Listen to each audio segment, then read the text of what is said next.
Are we live? Yes, we are. Nice. Uh, let's start with we are the In Season Podcast, and press that thumbs up button if you're watching already. Oh, perfect. We got that there, Mark. Love that. You My can do that every now and then. Um, to see you do that is my game show impression. Yeah, like oh, wait, yeah, there's the camera. Mark is uh oh wait, hold on. Oh, oh, Oh, this one right here. I'm just gonna ask you: is the Earth round or flat? what Very unsure because I was reading a lot of articles the other day, and I was like, "This is something I should put on here." I When I was with my kids, I seen this thing that said the Earth is a sphere. yes. Um Technically the planet um is what's called an oblique spheroid. It's not entirely a sphere. It's not a perfect sphere. I mean, obviously, but not just because of like mountains and little surface bumpy things and stuff. When you get out to the full scale of the planet, those mountains and stuff are not important, really.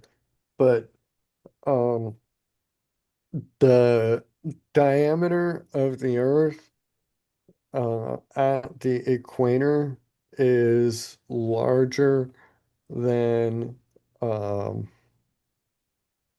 the diameter of the Earth from North Pole to South Pole, like just the distance North Pole to the South Pole. If you go around the Earth from North Pole to South Pole in that, well, here, actually. The Earth is not, a sphere would be a circle, right? The Earth is more like, and that's exaggerated, but oblique spheroid. So the diameter there is wider than, North Pole to South Pole. The That um is there. the mic is in the way. Yeah, there we go. Yeah. So Do you think that's because of the way the Earth spins? exactly. Yes. Yeah, exactly. Which is also another interesting thing because of the way that the Earth spins. It spins the spin speed is faster the closer you get to the equator than it is up there. The centrifugal force of the spin. So when people launch rockets, um, they the closer they are to the equator when they launch it, the bigger uh, boost they get from the speed of the Earth. They get that speed added to their rocket launch when they go up. Whereas if they launched from the North Pole, it's just spinning, around the axis. So they just got to go straight up. Where, launching from the side, they've got, so if they want to put it into orbit, they have um that extra speed, right right there, as opposed to having to go up or, you know, um, anywhere like there. You got a smaller boost.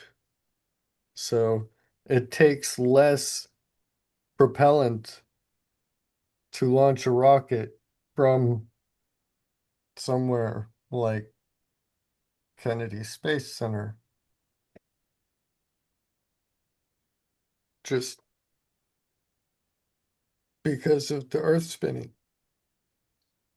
And another thing, because of the centrifugal force of the spin of the Earth, the closer you get to the equator, the the less gravity you actually experience because the spin actually counteracts the force of gravity pulling you down to the center of the Earth. So, yeah, that's the pretty interesting um, uh, little quirk of the way our planet works. There's a scientific instrument called the gravitometer that you can go around and you can actually measure the force of gravity, and it's not equal all over the surface of the planet. There are areas of the planet where the force of gravity is less than uh, at other parts where there's actually gravity hotspots, um, where and a lot of it can also be a mystery. We don't necessarily understand entirely all of why gravity is necessarily less or more at some areas, but some of them are pretty obvious, including, the spin of the Earth. That's the um, biggest one that's obvious to a NASA engineer. They kind of, well, we've got the planet. It's kind of one of those starting assumptions that they have to work with when they're dealing with designing a rocket. It's like, okay, how strong is the force of gravity um, at the latitude that we're launching, at the specific location that we're launching, even since it can vary at different points around the Earth. And then they need to know how fast is um, the the rotation of the Earth at that latitude, um, given the distance from the rotation axis. So so that they can add that to the velocity of the rocket and the object that they're launching into space. It's kind of free speed to the orbital velocity of whatever they're putting up there. So it's pretty neat. Um, yeah, it's a good early approximation to teach children that, the Earth is a round, round ball sphere. But yeah, when you get down to the nitty-gritty, really fine details, it's a lot more complicated than just round. So, what you think, Pookie? I was gonna ask you, um, since the would you say it's off when you get closer to the? I was basically gonna say, so if you're closer to the equator and you jump, do you take longer to come down because of the gravity? Yeah. Oh, Yeah, okay, the force of gravity is very slightly less at the equator than it is up at the North Pole. You can okay. Just jump because of higher. that, just because of that spin. I mean, you would have a very, very hard time measuring it. You would need to do a lot of experiments, a lot of averages and stuff. It's a very minute difference to a human being. But when the thing that you are launching weighs hundreds of tons, the difference is no longer just inconsequential. Um, Whatever small percentage of the weight of a human body can be negligible, but when you start with something hundreds of thousands of times larger and heavier than the human body, that small percentage comes out to a real difference. And when you are launching something into space, every single pound adds to the expense of putting it up there. So they try to minimize all of that as much as they can. Um,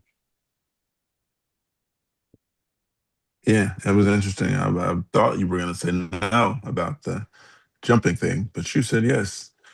Uh, Yes, I mean, it's very complicated and you would have a hard time showing it and proving it, but conceptually, in theory, I mean, maybe a person jumping is a little bit imprecise, but there could be an experiment done where, a small controlled mass is launched up, like a little ball bearing launched up repeatedly, and you measure the height given the spring tension that, loaded in the device. And repeat that hundreds of thousands of times and then ship that experiment down to the South Pole and have, Antarctic researchers repeat that hundreds of thousands of times. Um, that might kind of suss out the details, but um, it's kind of more in the mathematics than in the real world that an average person walking around interacts with. But to rocket scientists, it's a big deal. It's something to consider. yeah, learn something every day. Shout out to everybody out there watching. Press that thumbs up button. Good morning. Uh, one thing I had to say was it is fire season around here. I told you about that, Mark, right? And now we got 5 fires going on around here. Mm. They're shutting down areas. Kids aren't going to school. Uh, yeah, it's bad for the air, they say. Uh, you can see it from certain areas, just like smoke going up and smoke going up over there, because you can tell it's a fire over there and it's a fire over there. And yeah, what was it? There was a guy on a boat. Uh, well, actually, I don't know if it was just a boat. It said a ship, so I'll say it like they said it. He got stranded on his ship on an island, and he started a fire, and that's how they found him. Uh, he burned SOS into the ground. Uh, it said it looked like he shot his flare. Uh, yeah, the flame took over the island. So the He's lucky he island, survived. right? He was there for 2 days alone. I believe it said. I have to read it. I have it here. Okay, yeah, he was there 2 days. So before he got noticed, he had to figure something out. That's very interesting. I'm going to read the article. Uh, Channel Islands, California.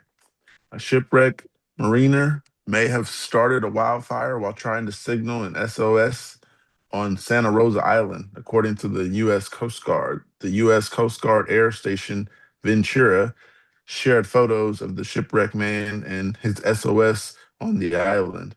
Another photo shows the burning wildlife.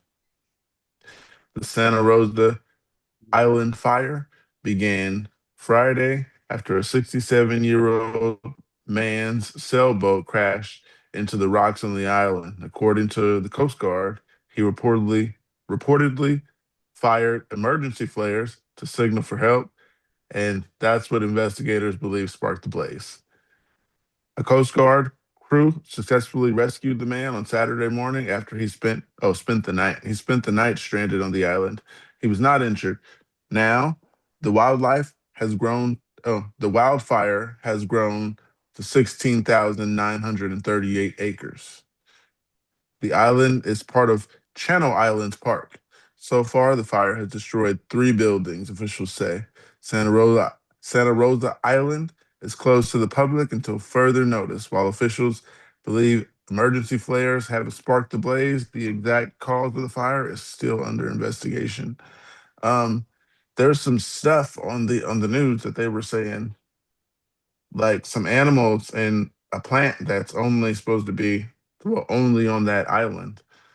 So yeah, this you gotta check out the pictures. This guy set stuff on fire. I understand him. You're trying to get found. By any means necessary. I will not spend another night. I understand him. Uh, that's messed up. Um, is there anything that Mark doesn't know? Is in the comments, and I can't answer that. Lots, lots. One Okay. one might actually say most things in the universe, in the totality of existence, most things I do not know. You sure know a So, lot. You know they don't believe that, right? huh? So you know they're not going to believe that one, right? Well, yeah, well, I mean, if you consider, like, I'm not an expert in history. I'm not an expert in uh, cosmology or quantum physics, quantum theory. Very, very little beyond just scratching the surface. I don't know. There's a lot. There's a You lot. know a little bit about a lot of Medical things, though. medical stuff. Yeah. I Mm-hmm. have a collection of trivial knowledge.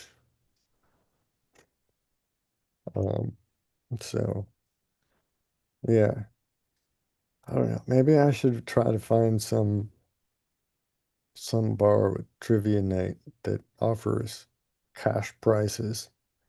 That might be a good way to start raking in some money, monetize all of this knowledge. Right. Um, yeah, but I was going to tell you about the wildfires, and that's what I'm going through right now. They're talking about the air outside is bad for certain communities. To be outside so long, I forgot how long it was, but they were just like, you shouldn't be outside walking around. It's like being in jail. You just got to stay in the house. Some people are outside people. Uh, Yeah, it's we're in an extreme drought here in Florida too. mm, It's there's red flag warnings and burn bans everywhere, all down the peninsula. It's all yeah. do you Anybody guys? who has like in their mind an image of Florida being this rainy tropical, well, not right now.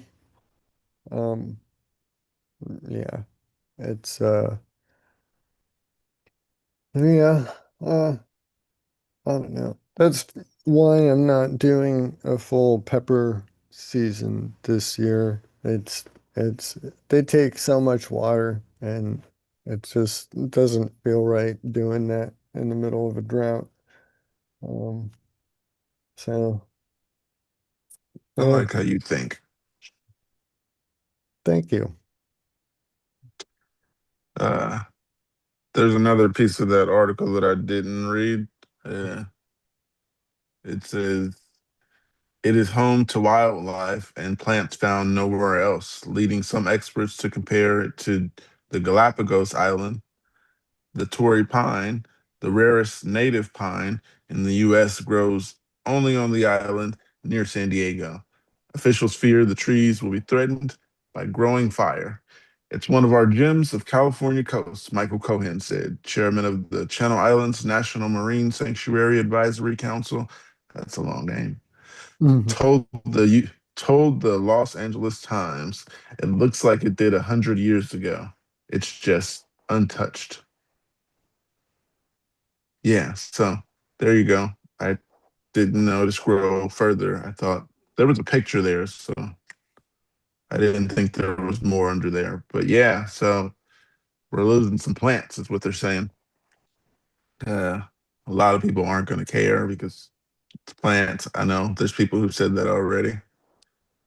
Well, it's normal to have periodic wildfires and kind of clear out uh, regions for new growth. That's kind of a natural cycle before humans start intervening.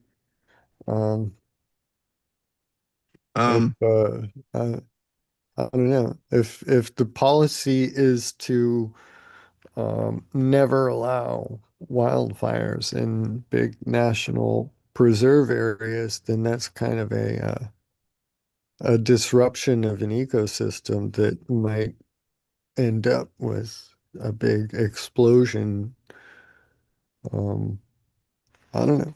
Not that that's what's happening here and now, just an observation, some experience from Florida, attempts to control uh, burn wildfire burns in certain areas just led to the buildup of all of the stuff down in the floor that ended up just being tinder for a big wildfire. You're like, oh, well, maybe we should allow kind of periodic little wildfires and let them just kind of take care of this stuff for us, right? that doesn't Contain the Yeah. sound little safe. guys, and then you don't have to deal with the big guy. So, um, What they what they do here is they call it a controlled burn, okay, but they send people to certain areas and burn the area down. They don't do wildfires because we fires spread too easy here, and yeah, it'll go counties. Uh, yeah, a county has been on fire here, a couple, uh, and the whole other counties surrounding it were just red outside all day, and then the next day for a couple weeks we had red city. You guys couldn't imagine what that looks like. It was hilarious. But that reminded me of another thing here is they showed like the firestorms. Those are hilarious. I mean, where it's just yeah. fire everywhere, just rolling in. People are stuck in their houses and in their cars, and yeah, um, Not leave fun. if you have a chance. When they say leave, leave. Go, yeah. It's no joke. People They are like, don't I'm not gonna issue leave my property. evacuation warnings just for the hell of it, right? Right. Some people they're just like, no, no, no, I'm not gonna leave my house.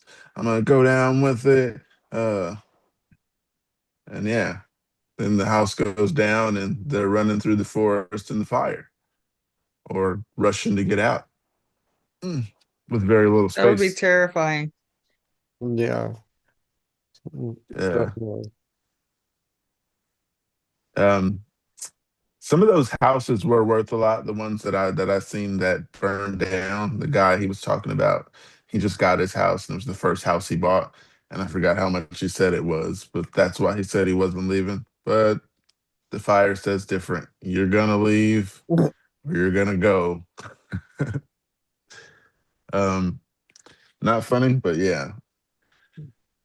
I don't think he left. Well, no, he did leave, but I don't think he went too far because he was able to come back and talk about his house. Actually, yeah, the fire was gone by then. But yeah, there's six going on right now.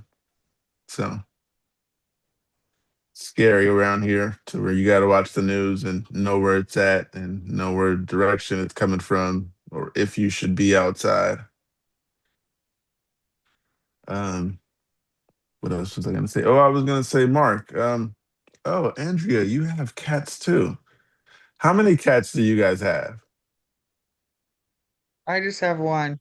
I have two, and my parents have a third around in the house. But How I many feed cats them is two all, so cats? huh? I mean, how many cats is too many cats? Um, I don't know. What do you mean? There was a lady on this show I was watching, um, and she had so many cats, and she said might be 30, might be 40. Mm, Yeah, but she was addicted to cats. That was her addiction, cats. So she would get more cats and more cats. How much do you guys spend on your cats in a month? oh, I don't know. I've never I don't stopped to know. think about it.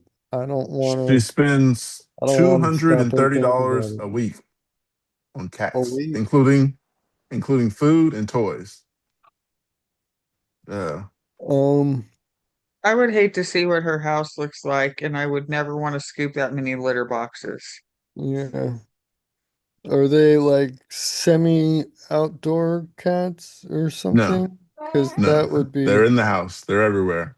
all of them in the house. She was That's, laughing when they asked her how much, and they were like, "You really forgot how many cats there are?" And she started laughing. Yeah, I forgot. I well, can't imagine they're all getting properly, medical care and vet visits if you have that many. do you guys watch Trailer Park Boys by any I have chance? No, not. No, have not. watch it. Go watch it on Netflix. Um, it is, yeah. She sounds like Bubbles. Um, Um, and yeah, yeah, if you go and watch it, you'll get the reference. But yeah, so he lives in a shed next to his, friends, um, and they like, uh, yeah, he takes care of all of the stray cats everywhere in the neighborhood around them, and he names them all, and um, yeah, he doesn't can't keep track of them all, but he has names for them all. Okay. So, um, yeah, that's but too many cats to name. I love Bubbles. Yeah, check. He's got a song, Kitties Are So Nice. Um, I Kitties turned are it so off. I was nice. like, "You're doing too much." I turned it off when it said she works three jobs to take care of these cats. I Um, was like, "Okay, that's enough." yeah, How does Yeah, she even have time to spend with the cats that she loves so much if she's working three jobs? yeah. It sounds no like idea. there's a point where okay, uh the it's too many cats when it crosses a line, and this is not a hard like definite line, but when it crosses a line into being abusive to the cats themselves, when living with the person is not allowing the cats to flourish, that's too many cats. But that's not a set number for any given person. There's a different, because some people can pay attention to dozens of cats in a home I It don't would be know if like that's a possible. full-time job, maybe. Yeah, I don't know. Um, Husband and wife that got like full-time cat sitter nanny at home while they both go out and work full-time jobs to pay for all of the cat food and for their cat sitter, stay-at-home cat sitter to keep them all entertained. Hey, making Um, jobs too. How about that? You're good for the economy. And you keeping should. cats out of kill shelters, right? Rescuing them. Mm. Yeah, so many good things about it. Adopting dozens and dozens of cats She if has you them in an have them. apartment as well, not a house, an Um, apartment, although, and Not that safe and healthy for the cats. a probably one not. bedroom Yeah. apartment at that. Um, That seems cruel to the cats. Yeah, that's yeah. yeah, and then she's Well, like, I have an addictive personality, and then the guy's like, that's not a um, thing, you know that, right? well, it is a thing. It is um, a thing. There are people who are very predisposed towards addiction. Um, I mean, yeah, I don't know if it's not an entire personality, but it is a personality trait. Um, and I looked yeah, it up. And it says an addictive personality is not a diagnosable disease or condition. There isn't a single trait that leads to addiction. Instead, this term is used informally to describe a collection of characteristics, mhm. environmental factors, and health conditions that make a person more prone to developing an addiction. She said her addiction started when she was a kid. She got a cat and she loved it, and then it died. Uh, I forgot how it died, but yeah, that caused her to get another one. And I couldn't imagine what that house smells like. Uh, Right? It's gotta reek. yeah, and then like there was poop on the floor, and she's like, "Who did this?" What, to um, rub their nose in it or something? That's not a good. That's a I mean, I bad don't think she would have done that on camera, but That's a bad cat owner, I think. That's abusive. Yeah, because Mikey came from a similar sort of scenario. Actually, he went through two owners for Mike. First off, he was born during the pandemic, and he was in a situation where um they were like hoarders or something, and they were hoarding cats, and it sounds like this sort of same scenario. But they were not taking care of them, and the situation got so bad. Somebody, neighbor or somebody, I think, reported them to county animal control, and they came and they confiscated all of the cats. And out of a litter of, um, I forget if it was six or eight, only two of them survived. And Mikey was one of the two survivors. But in the process, um, he ended up losing his eye to an infection when the county came and took him from those initial owners. And then he went and he was adopted by an elderly couple who were living in a um, like a assisted living facility and whatnot. So he was kind of with them, but he was also allowed out and was, freely um, walking about, and got a lot of attention from them. But at one point, something, don't know what, but something happened. Um, the owner said that he Mikey was on the floor or something, and a bookshelf fell over onto him, Ooh. and that injured his back. Um, the um, animal control people um, who had come back for him because the assisted living facility decided that he was not able to stay because he was not receiving appropriate care after that injury. Animal control people looked at the situation and thought that the elderly lady had accidentally rolled over him in her wheelchair.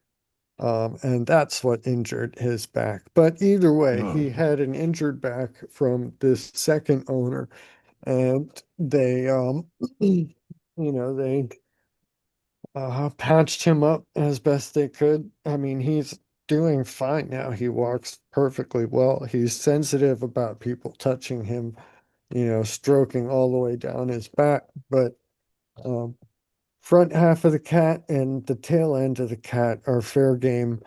Um, and so, yeah, the he was in the county animal control uh, kill shelter, and the um, Kill shelter? Haven't heard yeah, that word before. huh? Or so I haven't heard those words go together before. Yeah, it's basically a an animal shelter that euthanizes the animals if they are not adopted within a certain period of time. So a kill shelter. Um, so there's kill shelters and no kill shelters, and so uh, he was found and adopted from the no kill shelter by, or from the kill shelter by a no kill uh shelter. I don't know if it's shelter or adoption agency, but um yeah, that's where we met him, or my dad met him, saw him, one-eyed tuxedo cat, and dad fell in love. And he knew that my mom has a soft spot for um, slightly defective animals, the personality of animals that have, been through it, man. Seen another thing. It was the elderly couple were the ones that had Mikey declawed in order to move in and live in the assisted living home. So yeah, Mikey is declawed also. One eye and no claws and a And a back broken back. injury. Oh, Yeah, wow. Mikey is a trooper. How did you Mikey. integrate cats as you picked, like as you got them? Did you do like a slow introduction or did you just kind of bring them home? We did a slow introduction with Mike, um, with Kitty and Poofy. Since Poofy was adopted to be like my cat, we kept her kind of in my bedroom. We wanted her to bond with me specifically, more so than the like an entire, whole house cat. Yeah. Um, and Kitty will not sleep anywhere except on top of me overnight. So that was kind of a bit tense. Poofy was basically thrown into it here. But then we let Kitty out and about in the rest of the house during the day and kept Poofy in here. And they kind of interacted with each other. Yeah. Yeah. Kitty said, "Meow." Um, so Kitty and Poofy kind of interacted underneath the door there during the day for most of the introduction, and then Kitty came in, and there's enough room in this room. We made sure that there were hidey hole places and enough space that like vertically, and because I wasn't fully moved into this room like I am now. It was an absolute mess. Um, and boxes and everything all stacked up. So vertical space and covered space and empty boxes and all that stuff. And a closet. Ooh, a walk-in closet. And yeah, made sure to have Jinx is always multiple. trying to get in the closet. Oh, yeah. But I Mm. mean, I don't why have any not? pets. Like all the Mm. shelves up, like there's so much fun potential in that room. It is, I've been thinking about getting another one, but I'm not sure how to do it and yeah. what would be a good 200. way to do it. No, Don't I not get the 200. 200. No, I just want Jinx to have a playmate, basically, Okay. because I'm yeah, tired of. He doesn't even Playing. let me get my first cup of coffee, and he's like, "Play with me, play with me, play with me." I was like, "You need a buddy." Does he jump on the counter? Oh, hell no. He doesn't get on my kitchen counter, my bathroom counter, none of that. he knows better. Mm. Yeah. Like when he first moved in, I would like every night I would cover the entire kitchen in aluminum foil. Oh, nice. I like that. We need to Training. try that. Good home Yeah, training. yeah. Because I wonder, because we keep Mike out and the rest of the house. Poofy and Kitty come in here every night. Mike gets the whole house, but we've never, we don't have this room has cameras, but the rest of the house doesn't. So we don't really know if Mike is getting up on the counters. It might be an interesting experiment to lay out aluminum foil on the counters and on the kitchen table out there and just see if in the morning if we have some aluminum foil down on the floor, and then we'll know we have a little stinker there. We'll know who it was. He's Somebody was been, out there and go ahead. yeah, Jake's has been really good, and I haven't really had any problems with that. He's pretty much got free reign of the rest of the house. Just don't lay on the back of my couch cushions because it smushes them down and stay off my counters. Other than that, he can pretty much go wherever. He has his own bedroom. Mm, nice. Um, Oh, yeah, I we don't have got any we pets. got one of those puzzle things that you recommended. Did you? Yeah. Oh, Poofy loves it. Oh my gosh. Thank you so much for recommending it. Oh, no Poofy problem. is we're realizing now Poofy is so smart. We always thought, oh, she was this big dumb, you know, she Wow. looks pretty, but that's about it. But no, she is calculating. She learned real quick how to operate everything. And uh, yeah, she is Which yeah, one did you first get? we got the bigger one with the wheel and all the little flappy things and stuff. Um, yeah, now when I wake up first thing in the morning, Poofy goes straight to the door and starts rubbing it and demanding. She doesn't say anything rest of the day, but she will actually vocalize um, to get out of the room first thing in the morning to run straight across the house to the puzzle. It's that important. And Mm, if it hasn't been loaded up, hasn't been filled up, then she gets disappointed. But mm. yeah, She gets an attitude. she operates it so much better than any of the other cats. Kitty's just not interested at all. She gets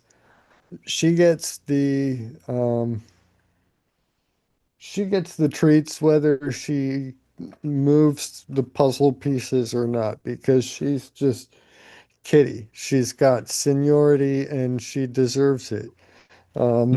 But Poofy, Poofy Poofy wants Yeah. both puzzles. If Mike is out there operating one, Poofy will go to the other and then nose over and shove in on Mike's too. She wants both of them, everything, all of the. So Mike can only play with the puzzle after Poofy goes to bed, but Mike does an okay job, but he has no claws to help him, so it's a little frustrating, a little disappointing. But That's, I think, what Jinx runs into is he has trouble sometimes because he's declawed on the front. yeah, That it's sucks. sad. It's so sad. Sucks to be a cat when you can't even slap anything. If Yeah. anything attacks you, you can't slap it to get away. You got to use your Well, back and feet. not only that, because he was declawed on the front, he You can't gets like climb. really, yeah, he can't use the scratching post the same way. I mean, there's so many things he does different, and don't you dare come near his feet. He does not want you touching any of his feet, Yeah. probably because he's afraid that he's going to get hurt Gonna get again. the last two cut off. Yeah. Yeah, understood. Yeah, rightly Trimming so. I trimming can, his nails is an adventure. yeah. Uh, the show I was watching with the girl in it.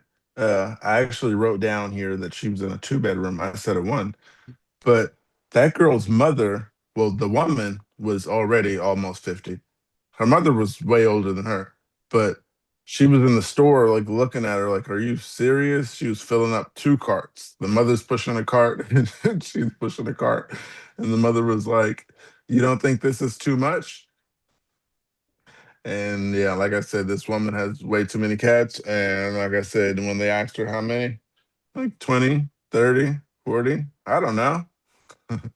I was like, I don't think Mark would agree. That would be too many cats in one house, Mark would say. I And I guess agree. Yeah. right. Yes. You guys wouldn't take on that responsibility? No, I do Yeah. not have the resources to manage that many animals. No. Yeah.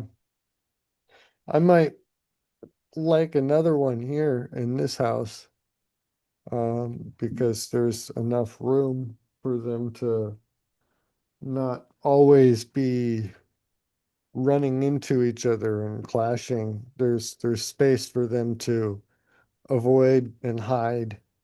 Um, but yeah, beyond that, I don't know. I wouldn't be able to handle um supporting and interacting with that many animals, making sure that they're like stimulated enough to keep them happy, right?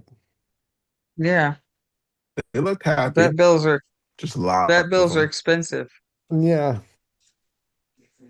All right. I'm glad I don't have animals. Well, I'm not the owner of an animal.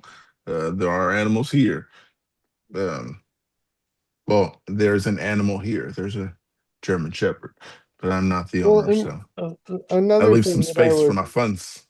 that I would add in, vet bills are expensive, but something, I recognize that medical technology has significantly advanced, but some people, I think, seem to be um like going overboard with the amount of medical care that, you know, um um um I don't know.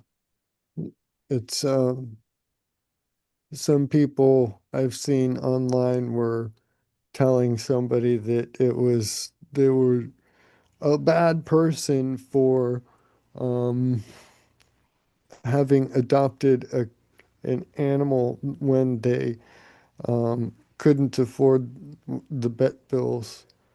They were asking, "What do I do? I can't afford this. Um, my pet needs this in order to save their lives, otherwise they're gonna die. I can't afford to pay it. What do I do?" And, somebody said, you're a shitty person for um, having that animal in the first place when you don't have the financial resources to, you know, give it cancer treatment, you know. I think the lady that I seen, she probably make that money and take care of that cat if necessary. I don't. She didn't say anything about did she get them all their shots or anything, but I was just thinking that's way too many cats. When you start losing count of how many cats there are, then that means there's too many. You should start taking some, or you can't free them in the neighborhood, can you? You shouldn't know. Definitely Okay, yeah, not you guys are. if they aren't spayed or neutered. Um, if they are, that's a little bit less.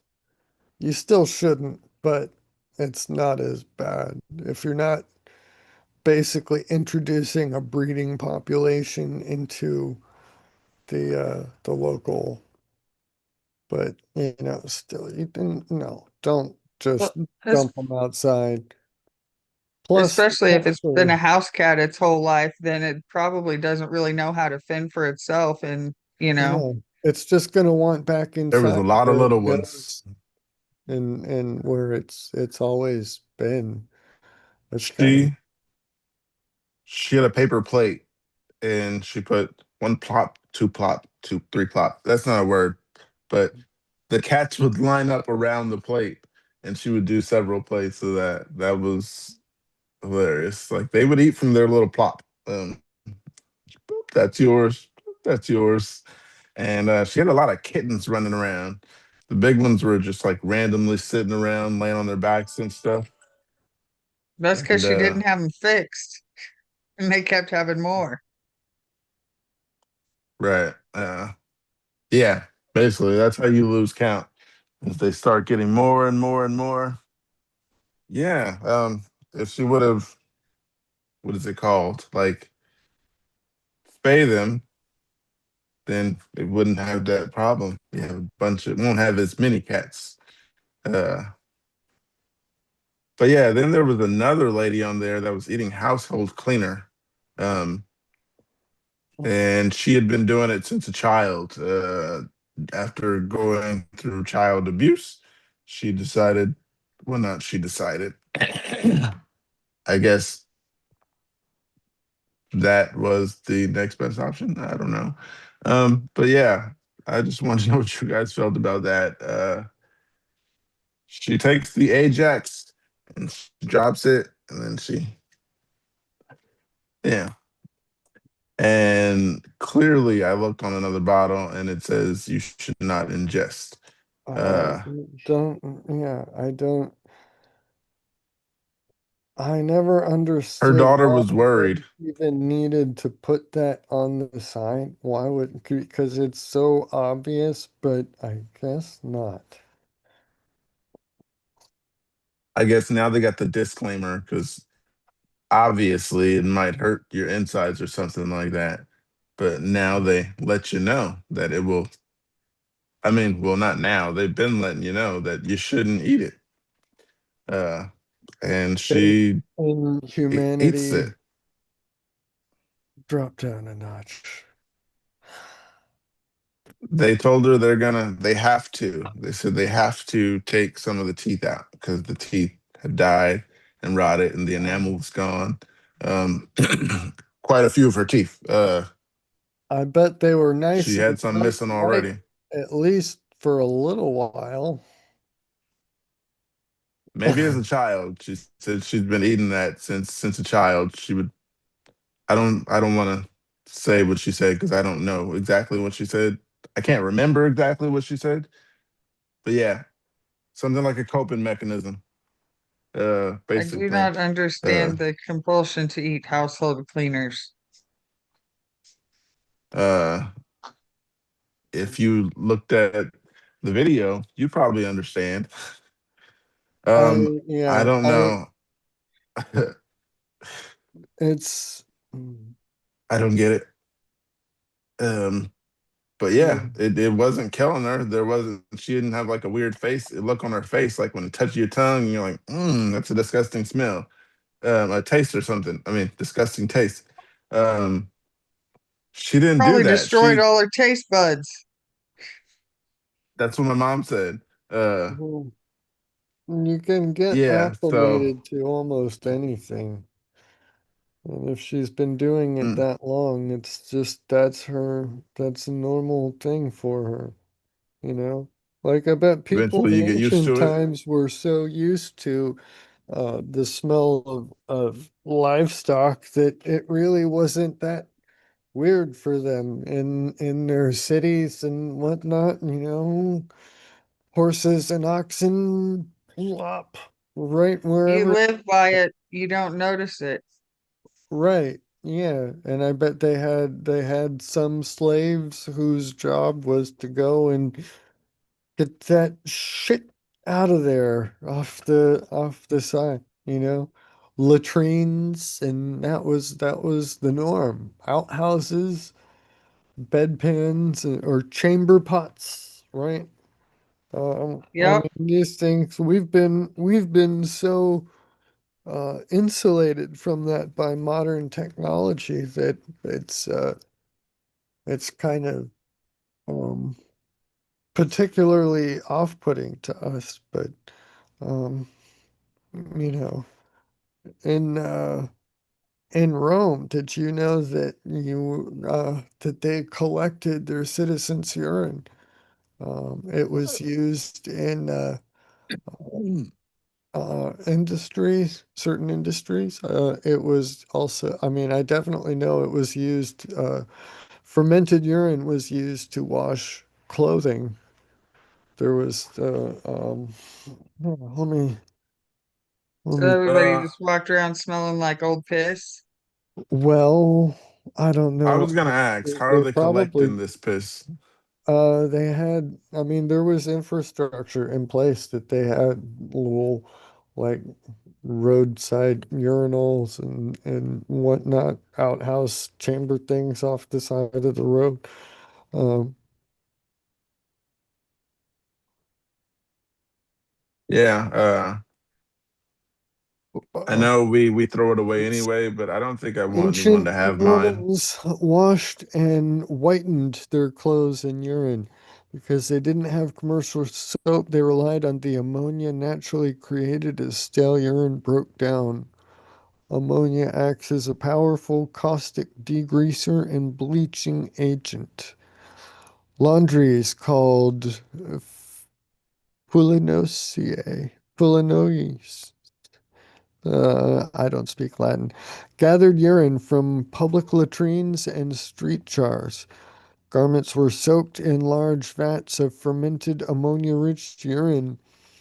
Workers called Fulones would repeatedly stomp on the clothes with their bare feet to force the urine into the fabric and break down dirt and grease. The clothes were thoroughly rinsed in clean flowing water, and then brushed. Urine rich urine was a valuable commodity to the textile industry that Emperor Vespasian famously placed a tax on the collection of urine. When his son complained about the disgusting nature of the tax, the emperor reportedly waved a gold coin and said, Pecunia non olet, meaning money does not stink. Ha! Yeah. So, Okay. yeah. I bet you weren't expecting to learn about ancient Roman piss. I was not. You're right. Yeah. um, You're um, welcome. I wonder Thank you, who Mark. came up with that. Who did that first? That's what I'm Um, wondering. yeah, I don't know. Who thought, oh, I peed on my pants leg. Maybe we could do something with this. Yeah. Jeff says, "Holy Um, cow, Batman! Mark doesn't speak Latin." Yeah, I don't I can pick pick little bits out just based on the fact that so many uh, scientific words are assembled from Latin, so there's sometimes I can suss Get out the a little gist? bit. Yeah, but that's really very rare. Mostly I'm just kind of clueless when I look at it. I should learn Latin, shouldn't I? I want to Ah, learn Greek first, I think. There's too many my languages. daughter know my daughter knows German and Spanish. German and Uh, Spanish. German is interesting. That's an interesting language right. to learn. Yeah. Is there a There was lot a of guy at the German beach, and I spoken was in your area? I don't know, but we met a guy at the beach, and he spoke bad English, and my daughter was like, "Is that German?" And he was like, "Yeah," and I was like, "Oh, okay." I looked at both of them. I guess both of you guys know German then. And I was trying to get an understanding of what was going on at the site we were at. And we were over there at the Sacramento River, I believe it's called. And there was a boat out there. I don't know if you were looking at me when I was online, when I got on the boat with my kids and stuff, but that's the first time I got on one of those boats. And he was like, it is more than 900 horsepower in it. Um, and he like did a wheelie with this in it and scared my daughter. Um, Messed up the whole adventure. I wanted to be looking up, and then he said he looked back at my daughter and she looked scared. Uh, I told her, "Do you want to go? Are you sure? Are you gonna be scared?" And yeah, but the money that we donate $10 per person, and then they donate it to Shriners. So I was like, "That's cool." Uh, Yeah, and I met this guy out there. Shout out to Delta Days on YouTube. He was cool. He was out there doing some type of he was doing something. My memory is bad. He was recording something. There we go. Doing his YouTube channel out there. I believe he was vlogging. That's what they call it. Uh, but yeah, shout out to Delta Days. I did tell him I was going to shout him out. Uh, Check out his page because I'm going to be on it because I was there and he let me shout myself out. So Days yeah, as Days like can you spell it out? DAZE Days. Okay. Delta Days DELTA and Days. days. DAZE. Any capital Yes. in that? Capital It D, does capital D. it it doesn't matter. On Doesn't his matter. hat, they were all caps, I think. So Oh. Ooh. So it was shouting yeah, at you. Delta he days. he walks around with the hat on. Okay. I don't even think his name is Dave or anything. I think his name is like Brian or something. Shout Wait, out. Dave His or name is not Dave. Delta Days.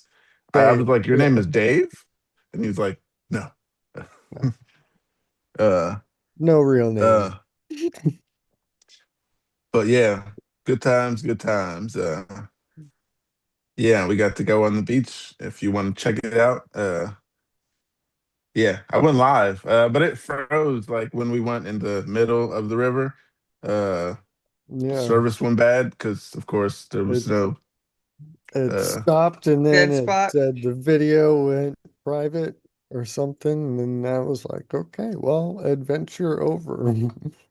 Well, oh yeah, when we fun. got it back around the corner and got back to the little cove we were in, it came back on. But I was like, damn, it ended. But yeah, that was a good day. Like as soon as I turned that live on, I had my daughter like doing the recording for me. And when I got the phone from her, within like 2 minutes, there was 140 people. I was like, wow, this live just went from good to great. Uh, 2.4 thousand subscribers still today. Hell yeah. yeah. Uh, but that day, I didn't know what was going on. There was just a lot of people by the water. I didn't know what they were doing in particular. And then I was like, can my kids ride your boat? Uh, because they were just like staring at it and watching what was going on, and so was I. But uh, he was like, "Sure, sign these waivers," and we did that, and we got on the boat. Oh, so it was Yeah. his boat? No, it was not Delta Okay. Days boat. There was some other guys out there. Um, you would I'm have to sorry. see. I'm just confused today. Don't mind me. Like if someone has a story on Facebook and they have a picture there. I don't have a Facebook to know, but my mother has it. So that's how I know. You take a picture, or he took a screenshot of the guy's story and then he put it in his story. So then you can tell something was going on at the Delta that day if you went down there. And when we were passing, we seen all the people down there by the water, and he was like, "That's a good place to go today. We can go play in the water." Luckily, we did. It's the first time I ever been on a boat like that. Uh, and you asked me to ask him what kind of boat that was, I think.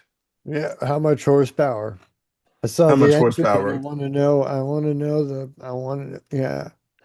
V8, He was like, big, big, badass, you know, air filter on top and the pipes. I could tell it's gonna be loud. I want to know. it was Engine loud. go, brah. I want to know Yeah. what it's You couldn't doing. talk to each other.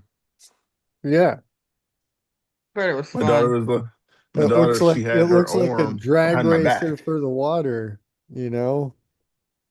Um, Yeah. Behind the boat, when I was watching him take off with other people, like once he get out in the open, then he's like, yeah, then he takes off. Like the stream behind the boat was at least 30 feet long. And I was yeah, like, that boat's going really fast. And I wanted to get in because of that reason. And my yeah, daughter, she had her arm behind me. Uh, and she had a scary look on her face, the guy said. So he slowed down around the time where the service went out. But we seen some seals on the pier. And I was like, oh, this would have been nice to if it wasn't frozen, if the live wasn't frozen, and I was actually looking at it. Yeah, good times. Missed it though, you guys. I was trying to get it. I think I should have recorded it instead. Uh, you just got to yeah. go back another time. I'm gonna go back just to see him.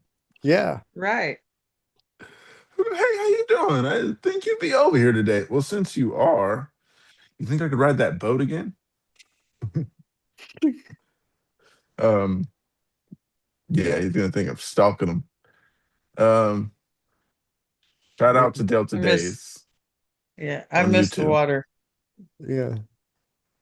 It Yeah, looks I do too. I didn't there's know how much I missed it until I was in it. yeah. Uh, I would always tell myself, I'm not going in the water. I was telling my daughter and stuff, I'm not going in the water. And she's like, why don't you just put your feet in? I'm like, no, I'm not going in the water. Sorry to say it. And yeah, when I put the little life jacket on and I put my feet in the water, it just took me all back. And I was like, oh, I miss it. I put my feet in the water in the sand and I was playing with it. Yeah, it reminded me of when I used to be able to just get in the water uh, before high school. I Yeah. always loved swimming, and we used to go to the lake for vacation in the summertime. It was fun. Fishing, Mm, water skiing. I never water skied, but other people did. Tubing. mm. I did that. Yeah. Yeah. I did not. Tubing was fun. Yeah, I did that with a couple friends of mine back like yeah. The point of the game when you were the driver was to try to get the person off the tube. Yep. And yeah. That's Jet the skis that's are the good point of too. it. I didn't know that. Huh? You said that's the point of it is to pull it and make it go high. No, not, I mean, not, the point is to have fun. But we were young, dumb, irresponsible uh, males. Uh, Raging If it makes you hormone. feel better, Uh, if it makes you feel is any better, people were doing that where we were at too. yes, incomplete And they were frontal older lobe, adults. so poor judgment and everything. Um, but yeah, back when I was dumb and invincible, that We was thought. yeah. Well, no, I clearly was right. I made it. So Yeah, You you I survived. survived. yeah, given what I was doing back then, yeah, Survived the fight. I clearly Live it another day. was true. But the yeah, most people just, drive around and but with the group, the myself and our two friends, yeah, we set it up. The game was whoever gets out on the tube, you gotta hold on for dear life. And if you make it, I think we set like a 5 minute, 10-minute timer. If you make it that long, then the driver loses and the tuber wins. Um, and Did you yeah, last that long? I mean, a couple times I won on the tube. Yeah. Do Every you just time like I was hold on? driving, I won. Oh, well. So yeah, man. That's another Mm. thing. Like if you're on a lake in a boat, you don't need a driver's license. You can get behind the wheel if you're epileptic. Just wear So, your life jacket. yeah, right? I mean, you should wear your life jacket even if you aren't epileptic. That's just responsible, right? Like Um, wearing a Yes. helmet on a motorcycle, just like you did, it should be given. there was Um, so many people out there, no helmets.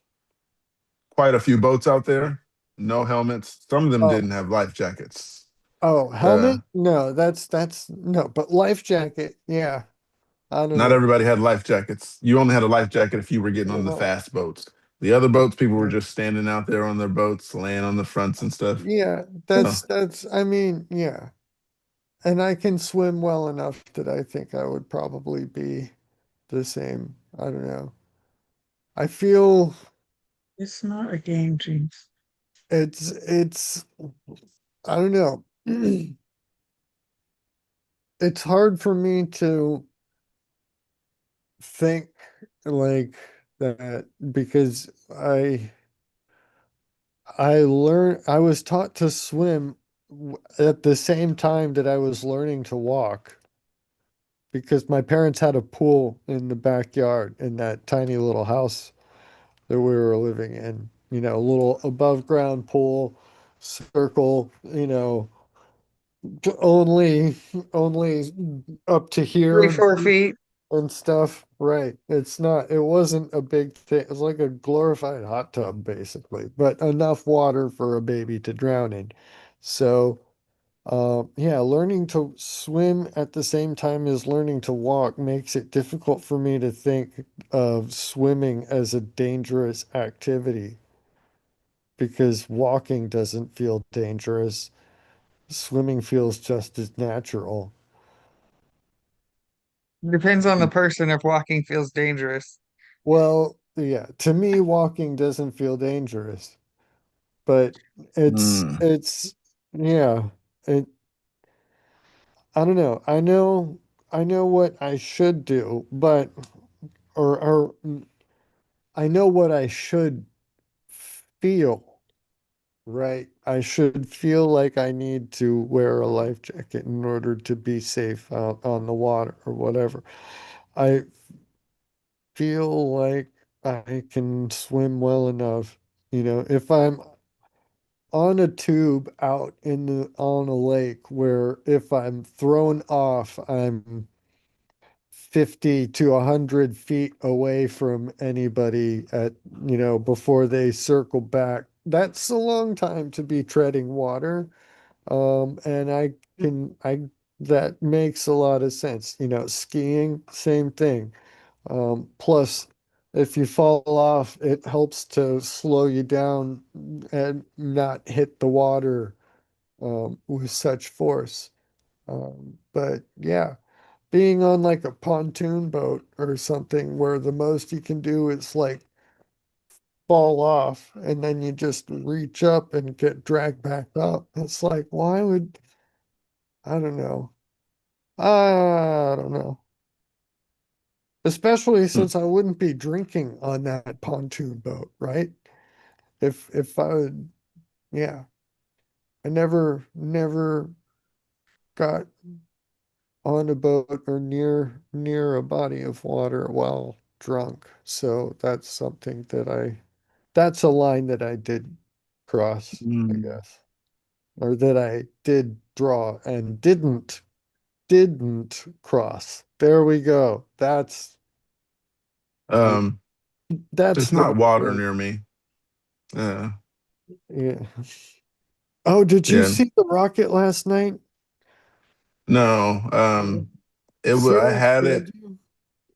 No, I had it on live, and then I was waiting for it, and then some guy put in the comments that it's been uh rescheduled, and then I Uh-oh. see it on the news, and I'm like, it wasn't rescheduled. Um, Maybe yeah, they just postponed the to fix some little problem and then went ahead and launched it. Maybe some troll went into the comment section and said it's not going up just to get people to miss it. yeah, and I surely was like, all right, well, I'll come back later, and I I missed it. mean, there will be other rockets. I'm sorry, but there will be other rockets. There's one going up from the Cape at 5:26 a.m. tomorrow. Ooh, a The morning launch. Ooh. I'm not getting up for that one. I might set an rocket news, alarm for Mark. that one just to go back to sleep after. But if they, well, I need to check the weather for, oh, 85% chance of favorable weather. Okay. Okay. Oh, they're landing a short fall of gravitas. So they're not coming back down at the launch site. So there shouldn't be, probably won't be any space jellyfish. At least not here. I don't know. When is sunrise here? I gotta check that. This might be interesting. Um, so I won't be able to see this one, correct? No, this is from Cape Canaveral. Sorry. Yeah, did I not say that? Did I not clarify? Sorry. You might have, but I don't know where Cape Canaveral is, to be honest. Oh, Cape Canaveral. Yeah, Florida. If you look at Florida in the peninsula, Cape Canaveral is like that little jut out on the here.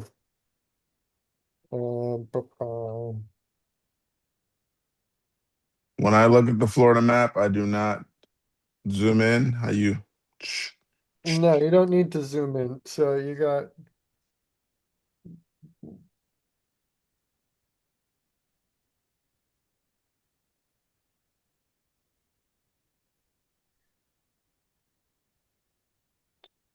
um Kings and Key West.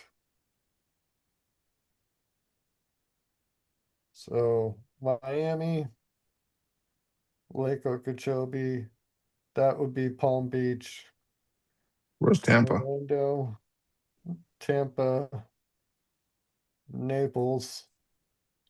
Cape Canaveral is on this little, if you see the coastline, it would be just kind of smooth except for that little jut out there. So, yeah, Orlando right there, Jacksonville, and then Tallahassee is state capital. That's where FSU is. And University of Florida right there, Gainesville. But Gainesville's in the middle of nowhere. There's nothing in Gainesville except University of Florida and stuff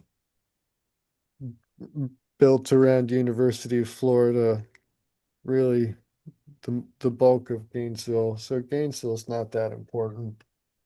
It's not University of Central Florida important, right? Mm. Um, yeah. And Did you then go to that's where University of most of Central the, Florida? yes. How'd you know? Because you don't like the Just other a one. guess. Yeah, Just just a a wild guess. guess. Yes, let's see if I can get this. What? UCF. Go I Knights. got I got something Right? here in Tampa Did news. that look that spell out right in the It Oh did. yeah, I see you. all mirrored and everything? Nice. Um, yeah. So in Florida news, And and UCF is right there. come again. UCF is right there, Orlando. Mm. In Central Yeah, Florida. yeah, Central Florida. Yeah. And University of South Florida right there in Tampa. Like that's not even that's still Central Florida. That doesn't make sense. I don't They know. should But call they're that not Midway. they're smaller than UCF anyway, so that's not mm, um So but you're not a UM, fan. University I'll of take it. Miami down there, they're pretty big. Their teaching hospital, Jackson Memorial Hospital is really good. Really, like premier, top notch. Um, one of the best in the country. So yeah. Um, my nail is turning purple at the top left corner. Uh, I had a seizure the other day. That's why my lip is swollen. If you didn't know, uh, let's zoom in on that. Mm, specifically on the right side, and my nail is turning black. Mm, On the edge.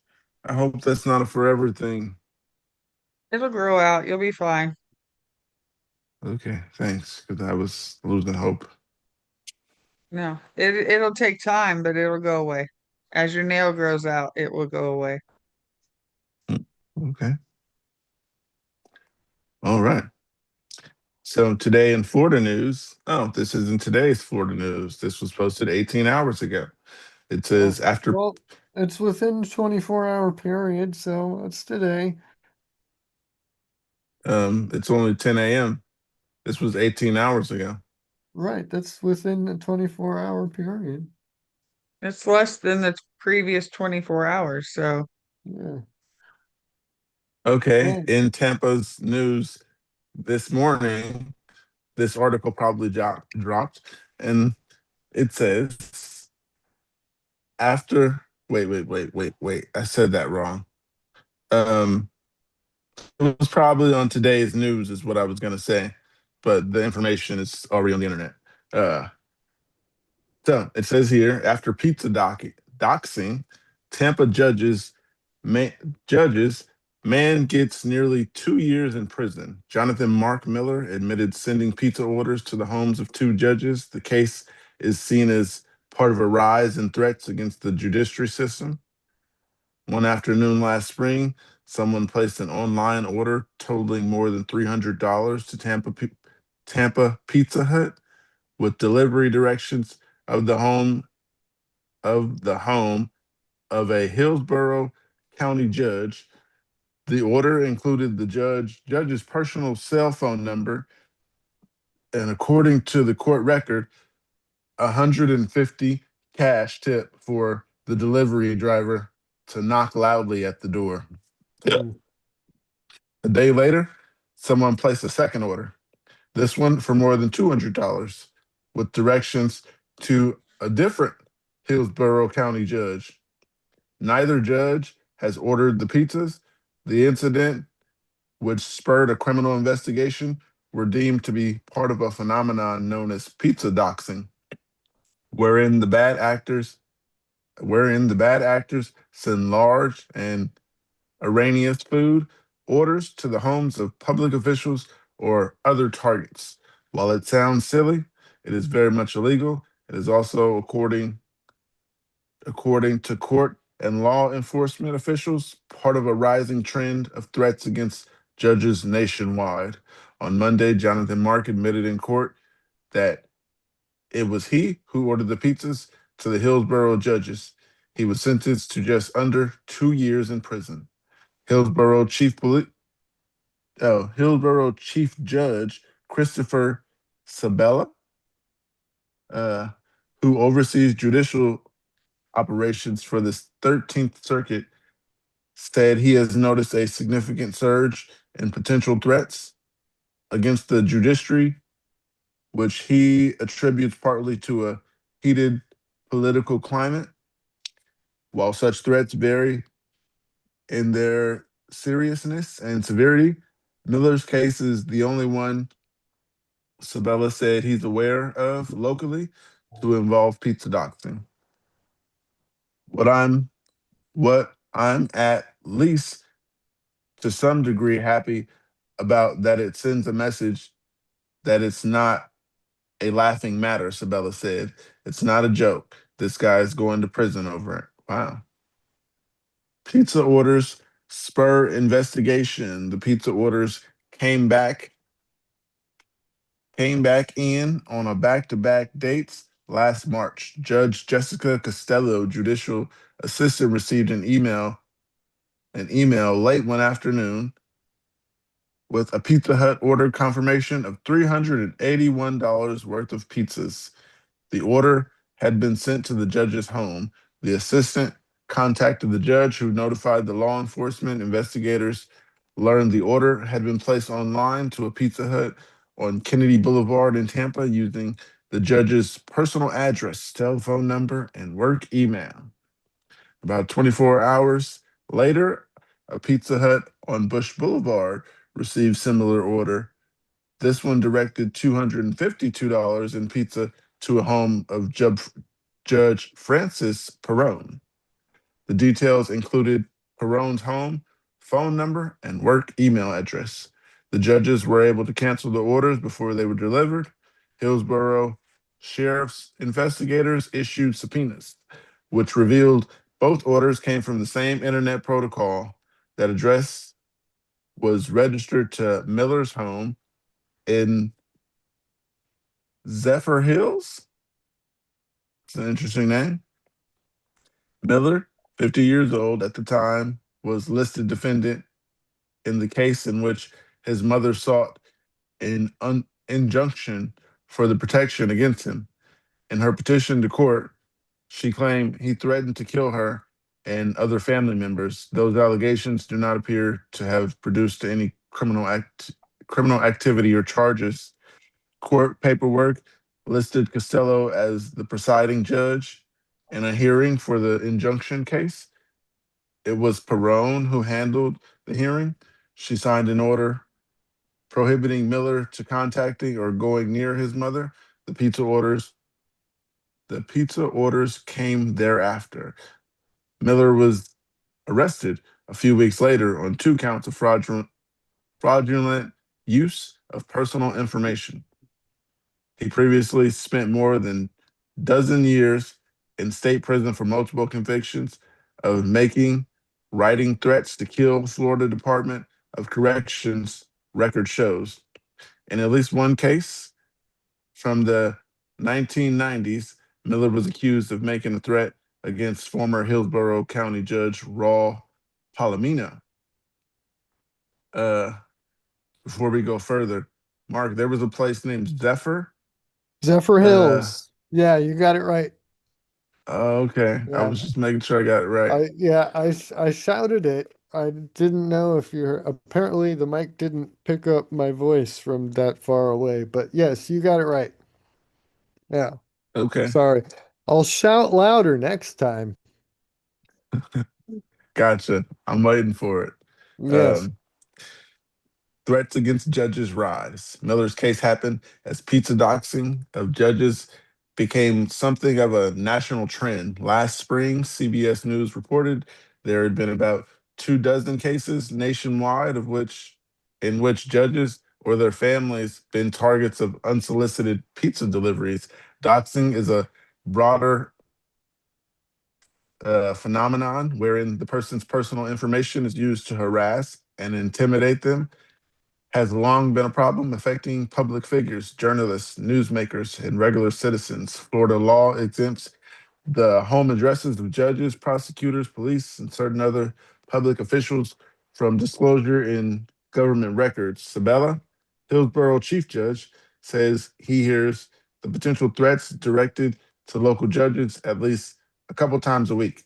Some come in form of letters sent to a judge's home address, and on occasion, he said uh, he has been the recipient. While most incidents fall short of an overt threat and violence, Sabella said he reports all of them to the Hillsborough County Sheriff's Office. What explains the rise? Sabella listed a number of factors: the nation heated political climate, online and social media rhetoric, and an increased public awareness of the judiciary system that comes by way of high profile cases. The importance and presence of the judiciary has risen significantly, he said. Florida Supreme Court Chief Justice Carlos Munez last year cited a sharp rise in verified threats against federal judges as he created a group to address the judicial security. His administrative order also cited a recent survey that a recent survey of state judges in which 56% reported having been threatened. Sabella, who keeps abreast a group's progress, said its preliminary recommendations include funding 2 statewide court martial positions that would handle the threats against judiciary. Not a prank, but a weapon, because the listed victims in Miller's case were both Tampa judges. Chief Justice Munez reassigned the case to the Sixth Judicial Circuit, which includes Pinellas County. I wonder if I said that right. Yep. You did. Yep. Okay.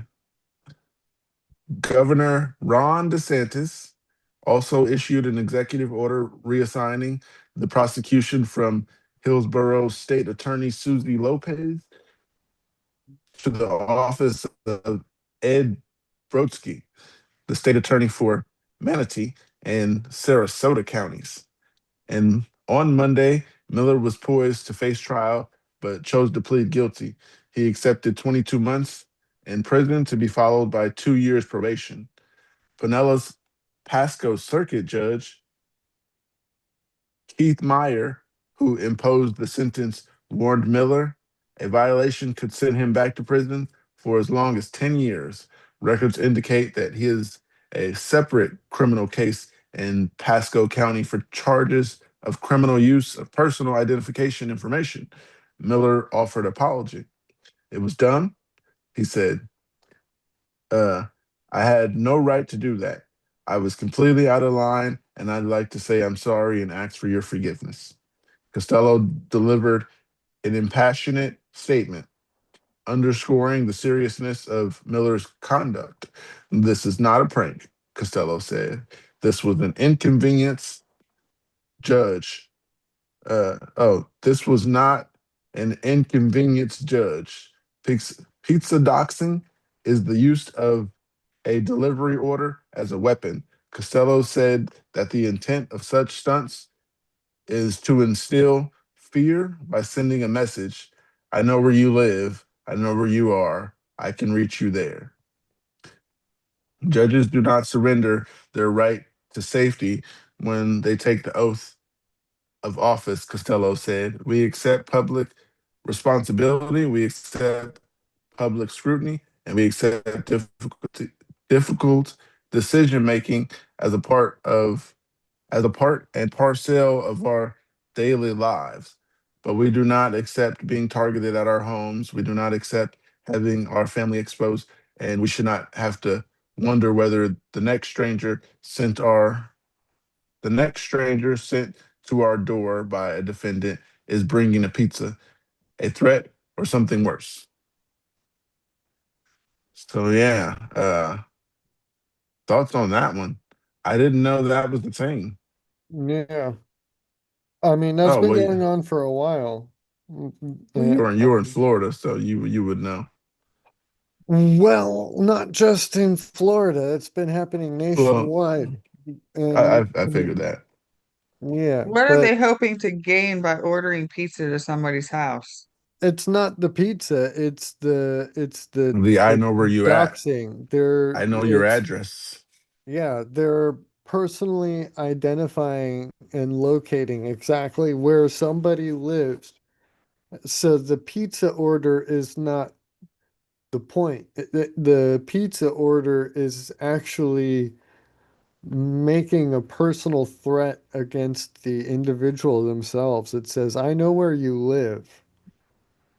Um, I know not just who you are, but I know where you live and I can get to you anytime I want.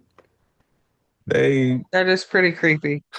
I think Yeah. they went about it the wrong way. He could have used someone else's phone and maybe not have get got caught. But he has a bad record. He just did 10 years. Uh, Not the so brightest necessarily, but it's, A lot of criminals aren't that bright.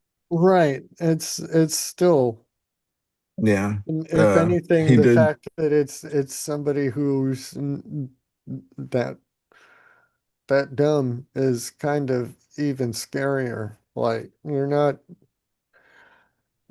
smart enough to, or they're, yeah. Well, yeah. I will say nothing further about the criminal. But it's happening, and not just against judges too. It's happening against all kinds of people, anybody. If you It's a lot of have pizza. any opinion, any viewpoint, you are fair game to be personally identified. And then that's, how do you defend against that except just up and move, right? Uh, That's the expectation. get a dog. Well, right. Get a dog, get a gun. Second Right, get a Amendment, gun. which, yeah. And I mean, seriously, Get a dog and a gun. what is the point? Like, what is they're doing it to judges in the gunshine state? Like, really? Really? I It's mean, like, so you didn't expect him to have a gun in this state? Um, our stand your ground laws, our castle laws are very, very clearly written out, very well established. Yeah, I mean, what was, I hate to have to bring this up, but yeah, um, love it when you say that. in Trayvon Martin, right? Stand your ground. Yeah. Um, yeah, but even Yeah. beyond that, like if they're doing it to the point of a person's like home address, that's beyond like stand your ground out in public, right? That's oh, and that was George Zimmerman was before the amendment, the constitutional amendment here in Florida, where universal concealed carry was codified into law. Um, yeah, George Zimmerman had a concealed carry permit. So he was legally permitted to carry that firearm. Um, Now anybody, everybody could be carrying a concealed weapon in the state of Florida. As terrifying as that may sound to some people, you know, It's yeah, it's Very unfortunate. well, I would say it's reassuring. I Well, a don't judge, I think you should be able to have one. Yeah, definitely. think a judge. I think anybody should be able to have one. Everybody. If Uh, I mean, it's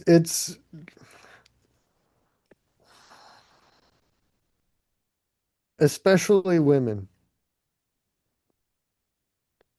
It is the ultimate force equalizer, right? If you come up in a one-on-one confrontation, right, and you have a man with a gun, you know, sticking up a woman, and she reaches into a purse and she has a gun too. Nobody has any physical advantage over the other, right? A man can physically overpower a woman easily, right? Average yeah, they take purses, average woman, snatch the whole purse. right? Well, man, if you can get to the gun first, you're No, I'm just saying that's what a lot of robbers are doing out here. Snatch the purse and just keep running. right. Well, Uh, there are I measures that some women take to prevent that too, but um, I and agree with Mark on this one that everyone should be able to have a gun. And I mean, you can open carry here. You have to get a license for concealed carry. that's interesting. hmm. Yeah, it's But the other way around here, and that doesn't make any. I I think that the concealed carry, I'm glad that you're required to go through the training course and everything to get licensed for concealed carry. I honestly think that anyone that has a gun should be trained in using it because you don't want just, Bob down the street who's never handled a gun before walking around with a gun. That's scary. Mhm. But Hmm.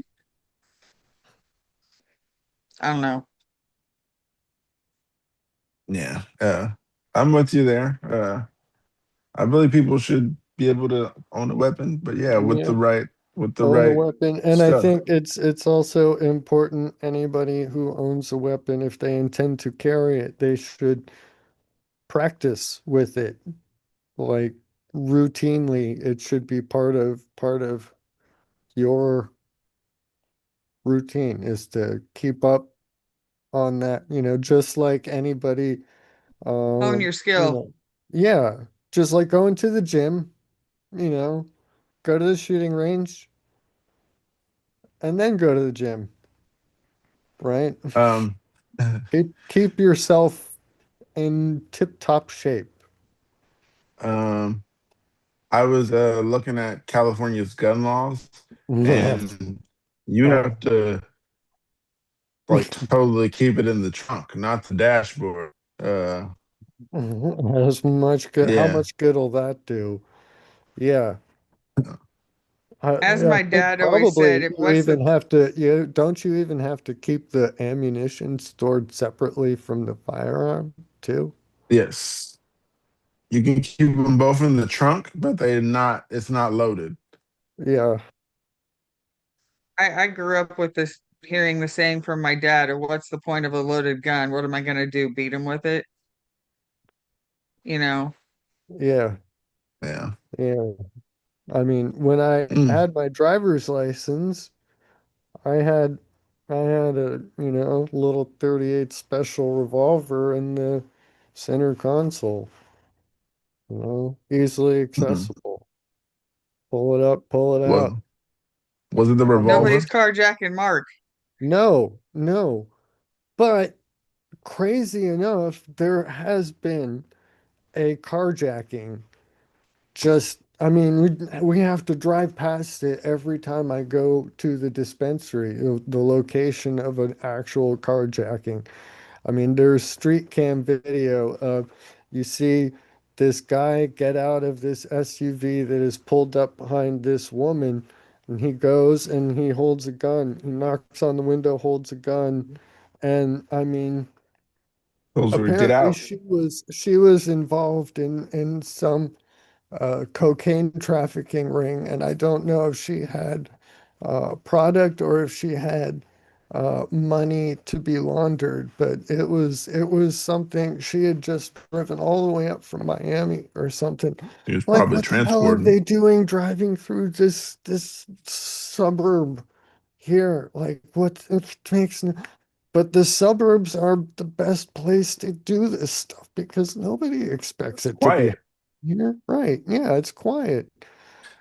Less Buy, witnesses. buy a stash house on the outskirts of the city. Don't keep it. Your neighbor probably sells weed, and you'll never know.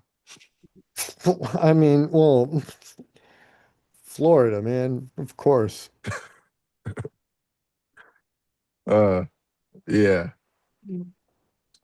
California is the hardest to get a gun. Um, you guys ever been robbed?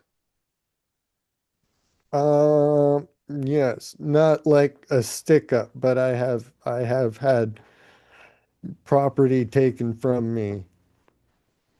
Yes. At That's- I had gunpoint? You've been like, property was taken from you at gunpoint? No, not I was not robbed at gunpoint, but I have had property taken from me, you know, Okay. and Uh, like an expensive bicycle, some miscellaneous stuff on the counter, while I was in the yes. other room, these people were walking around in my apartment. I thought it was my roommates, but no, it was these whoever, I don't know. And then they just walked into the apartment right Mm. across the street. That's where they saw one of, the girl's purse. She had left out on a coffee table there, and they picked that up, and her keys were in it. They just went out and click, click, it beep, beep, and they stole her brand new Volvo that her parents had just bought her and went Wow. for a joyride. We never saw any of it. They totaled the car, so none of it was ever recovered. So yeah, I don't know. Um, Who knows what would have happened if I had opened the door and walked out there, right? I don't know if with that your gun. or not. I did not have a gun. This was student housing at the time. I Oh, was not armed. And yeah, I don't know. I assume why wouldn't they have been armed, right? If they're comfortable walking in and out of all of these strangers' apartments. Um, I don't know. um, I don't know. But yeah, that sort of violation of what should be the safest place in the world for someone is kind of unsettling. It makes me the paranoid weirdo that I am right now. But that's why I started having firearms nearby. I don't like that feeling. the only things I've ever had stolen were from people that I knew. Mm. right. I'm trying to think of a situation. Maybe like having company and I had someone steal my pain meds from me, and I Oh, had someone steal my car and left me stranded in Texas I had what? with their someone daughter. I What? had someone take my shoes and take my belt and yeah, and my necklace. And then uh later on that day, one of my friends, I went to his house and told him who did it. I mean, I told him everything had happened. And then I guess he had talked to someone who he heard did something like that. And then he went over there. Then I got to meet the guy and he apologized.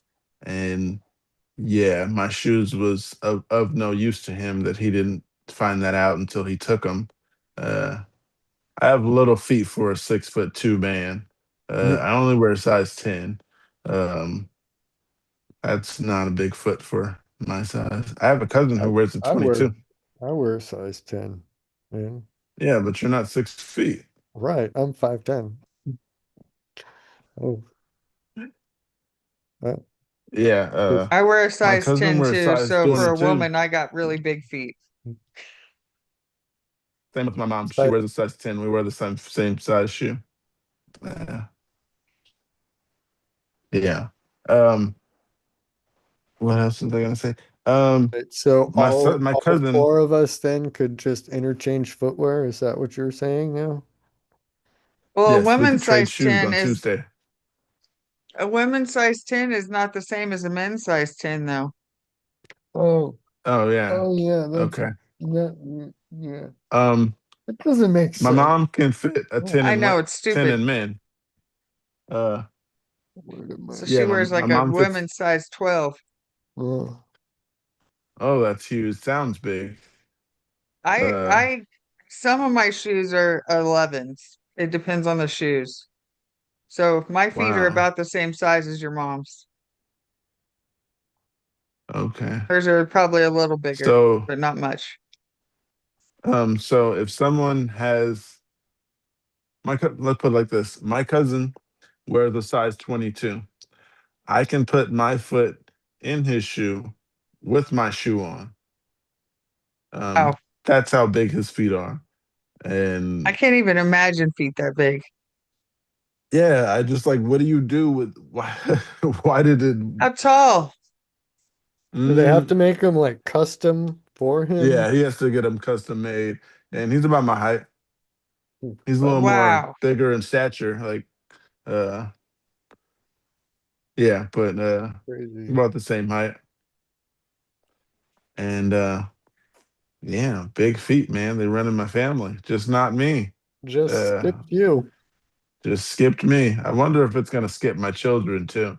Uh, but yeah, Yeah, that's well, that's we'll my. see. I think that's my first cousin. I Uh, wonder no, it if actually isn't. foot size is determined by the XY chromosomes or not. If Hmm. it's somewhere else on the DNA. Um, Just there's a chromosome that makes your feet bigger. Is it what you're saying? We don't know. I Oh, mean, oh, okay. foot I thought size that's what has you were to be saying. encoded by DNA somehow. Hmm. It's probably Okay, not just one little. that would be hilarious if it missed me. My kid just had like size 12s and 11s, just the Yeah, slightest bit bigger than me, but bigger than me. I mean,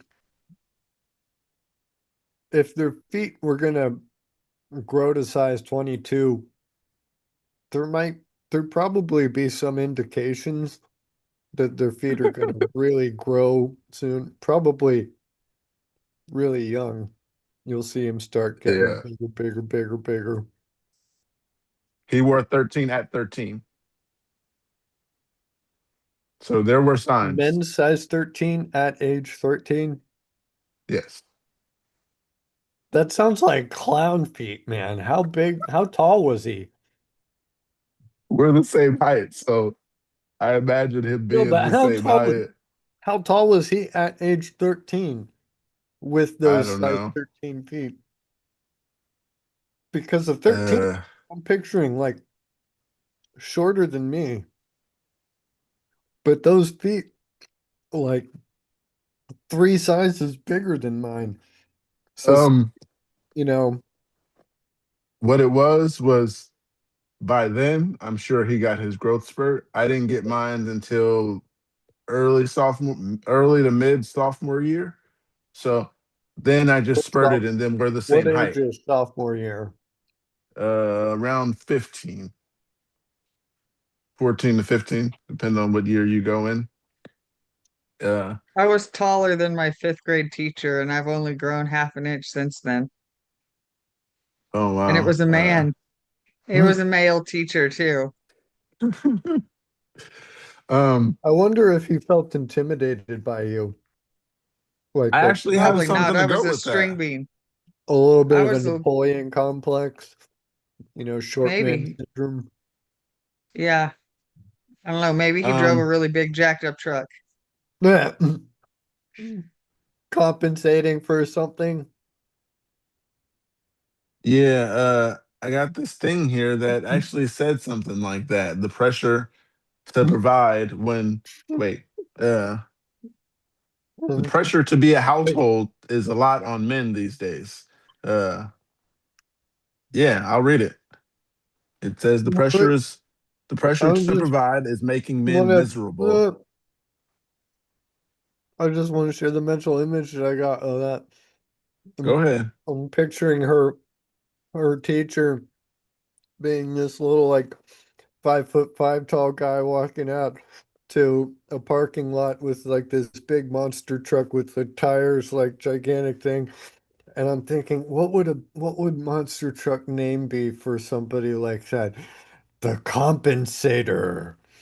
And have to crawl like walk up a ladder to get to it, you know? Yeah. I actually Oh knew a man, guy who was like 5'1" and drove a big old monster truck with the big tires because he Nice. had a major inferiority complex. there's a little guy around here. Did That's he bad to need to say. Not get a little guy. like special extensions so that his feet could reach the foot like the pedals in the truck? That I Um, don't know because I tried to stay away from him. He was kind of creepy. Yeah, it sounds my like neighbor here. the Um, like my neighbor here. They barely come outside, but when they do, they have a little set of company or whatever. So a car pulled in, and I was taking out the garbage, and a little guy jumped out. Well, not a little guy. A man jumped out, and he was on the shorter end, and everybody started laughing, and I almost choked because I was eating something. Uh, but I tried to just because their house is to the right, and my house, I mean, the garbage can would be to the left. So I just tried to hurry up and get to that turn and go left because I almost choked on my food. And they said, "You look so stupid getting out of that big car." But he's just a little guy. I mean, he was, I keep saying little guy. He was just short and really short. And it was a muscle car and it was loud. And they asked him, "You compensating for something?" And yeah, it was just a nice car. If he happens to like muscle cars, then that's a good car to get. It was a Charger, the Hellcat, and just really loud. I love loud cars and fast cars, and that was one. So I was paying attention when he pulled up, and I seen him hop out. Uh, and they made fun of how he put his feet down when he hopped out. You have to He's jump like to hit the ground. uh, I wouldn't say that, but he's about this tall. So I say about 5'5". Uh, My first husband was only 5'7". oh man. Yeah, men shouldn't have to compensate or the pressure of being taller than a woman. It's stupid. You can't help how Did tall you you are. did you ever tell them sit down? Okay, good, because but this I poke I mean here. you did I'd have say to something, but I'm not going to. you did have to talk down to him. That was just unavoidable. Right.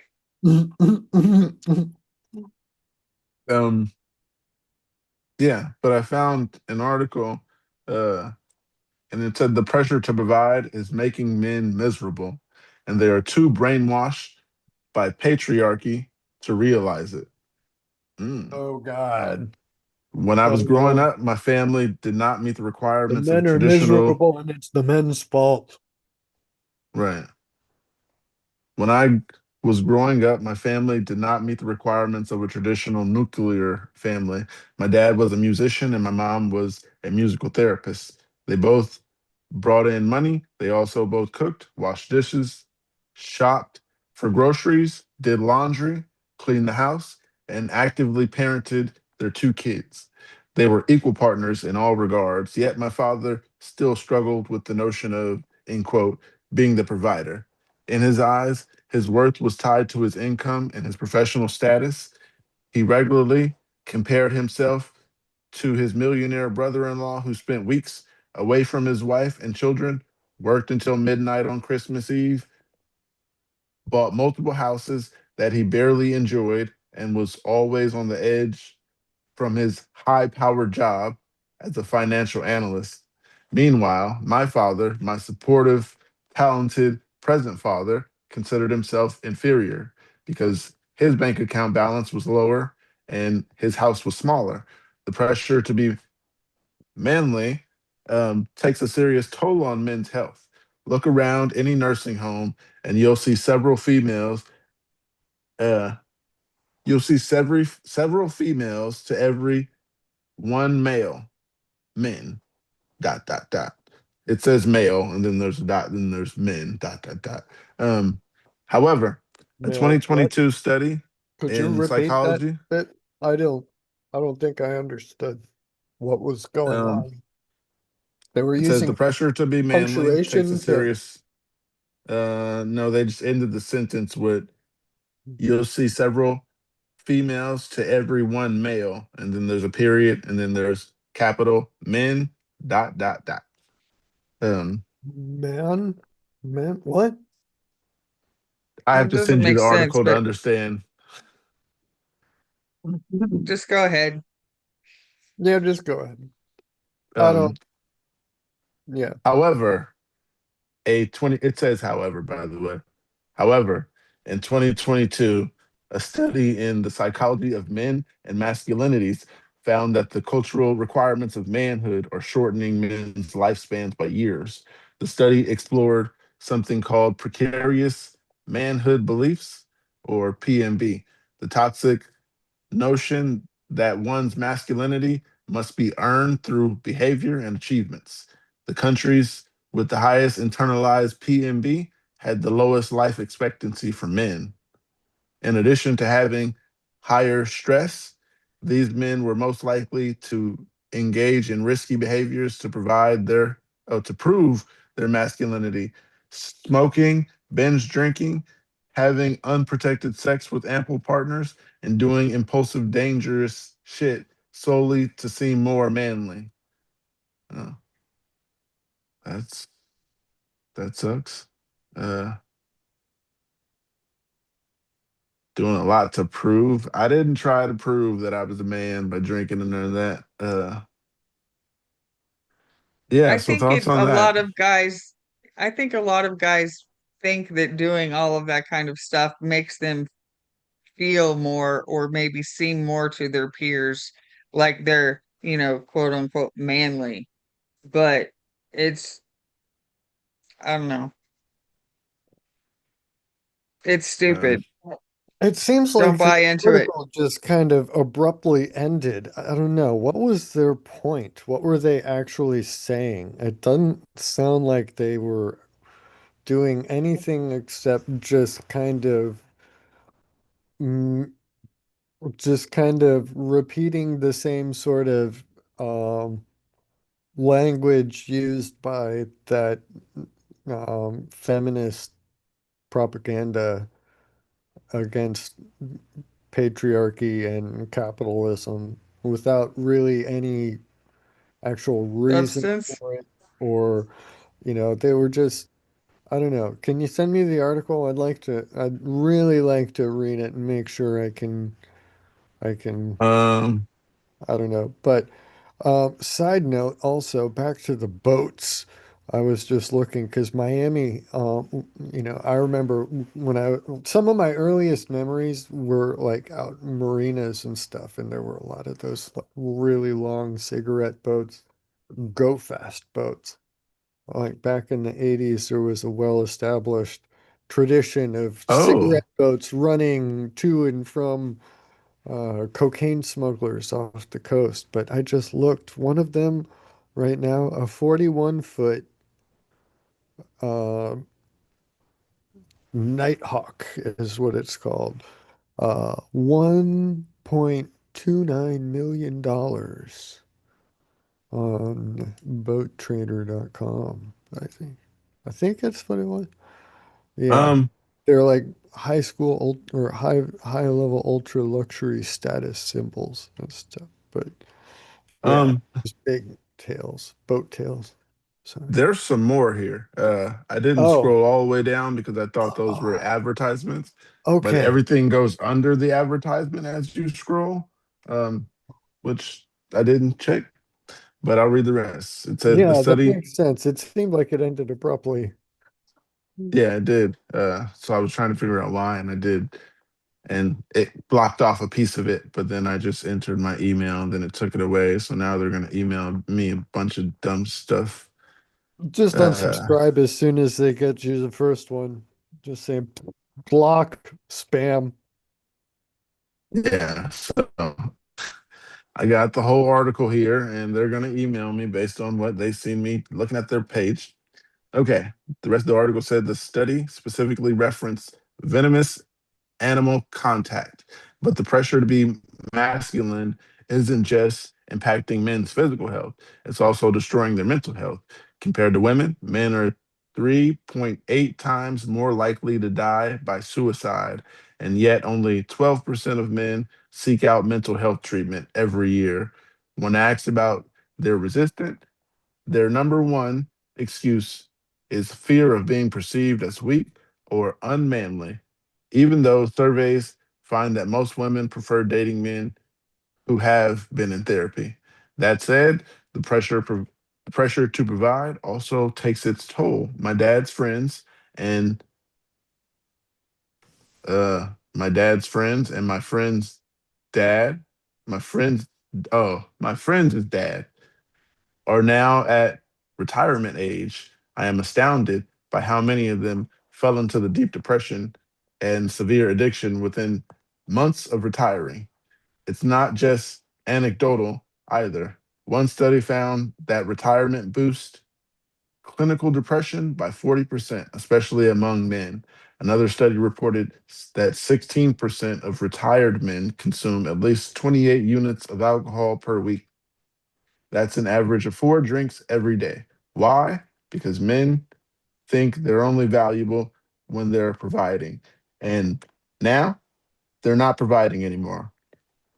In addition to struggling with their They're deteriorating markers of assuming a manhood, reason there and interjecting that assumption into this whole thing. They're smuggling that just their preconceived idea into it and then pointing at the data that they've collected and saying, see, there's no reason that what the data that they've collected would necessarily mean what they're saying. They're just using it they emailed me already. right. Well, you Welcome to asked the for club. it. Yeah. Uh, yeah, so I'll read the rest of this. It says, in addition to struggling with their deteriorating markers of manhood, like strong bodies, situational control, and functioning penises, their retired men are having exist existential crisis. There we go. They spend decades sacrificing their dreams, their relationships, and their health, both mental and physical. Oh wow. Uh, both mental and physical. They devoted their existence to a company that probably doesn't give a shit about them. All they, all they, so they could. Oh my goodness. I'm sorry, my eyes are messed up, you guys. They Also, they could devoted earn. all this blah blah blah to a company that probably doesn't give a shit. Probably doesn't give a shit. It's just a Also, they blah could blah blah earn and assumption. So make masculinity. they're just interjecting again their propagandist worldview into it and probably that little weasel word so that they can say, well, maybe well, I was probably though. Like, come on. That's just propaganda again. Point out. Once you realize what they're trying to do, it's hard to avoid getting angry at it. I'll keep reading this. Uh They do that to earn their masculinity, and earn is in quotes. Suddenly, they wake up at a 60 something years old and wonder, was it all worth it? What was it all for? They didn't pursue any of the things that actually cultivate happiness. They barely know their wives or kids. They barely even know themselves. These men gave their entire lives to a patriarchal idea. Uh, did I say that right? Patriarchal Patriarchal. idea. Uh, Ideal that promised them fulfillment, value, and deep satisfaction, but never delivered. Who is perpetuating this belief that men need to provide? It's certainly not women.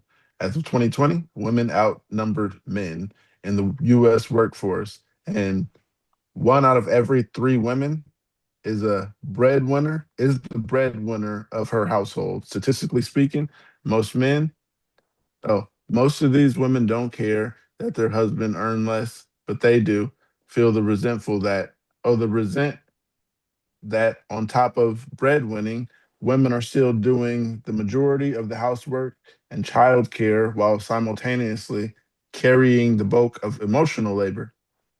In other words, most women wish men would give up their empty pursuit of masculinity and become equal partners who are vulnerable, communicative, and emotionally intelligent. But no matter how many times I So reiterate this using science this and my personal author experience as a woman, is qualified, apparently, to speak on behalf of all women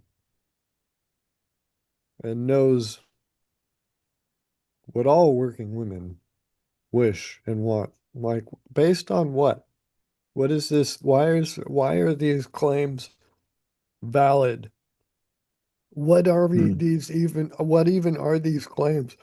These are just conclusions that they're jumping to without even presenting any actual reason to support the claims. Like, why? Any it's one almost of over.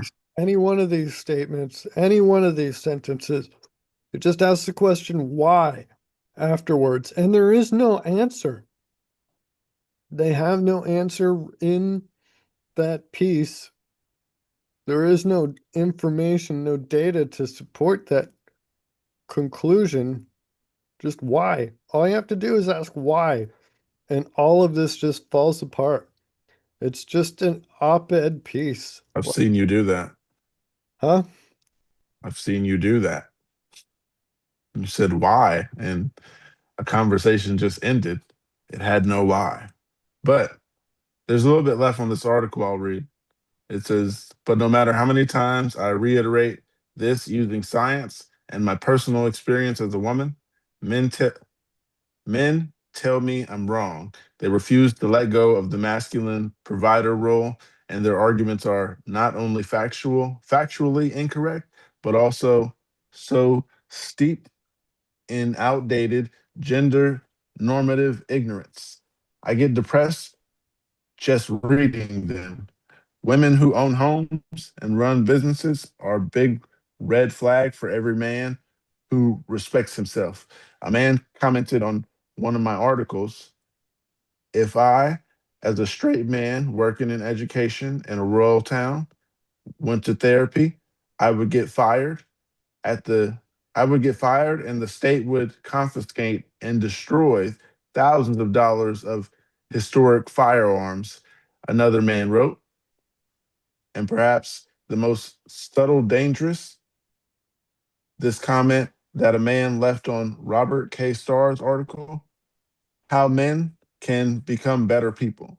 Men need to concentrate on being more masculine, provide, protect, provision, stay focused, disciplined, focus on career, builds family, etc. I am sure the woman will agree if they can accept the nods and occasional yes.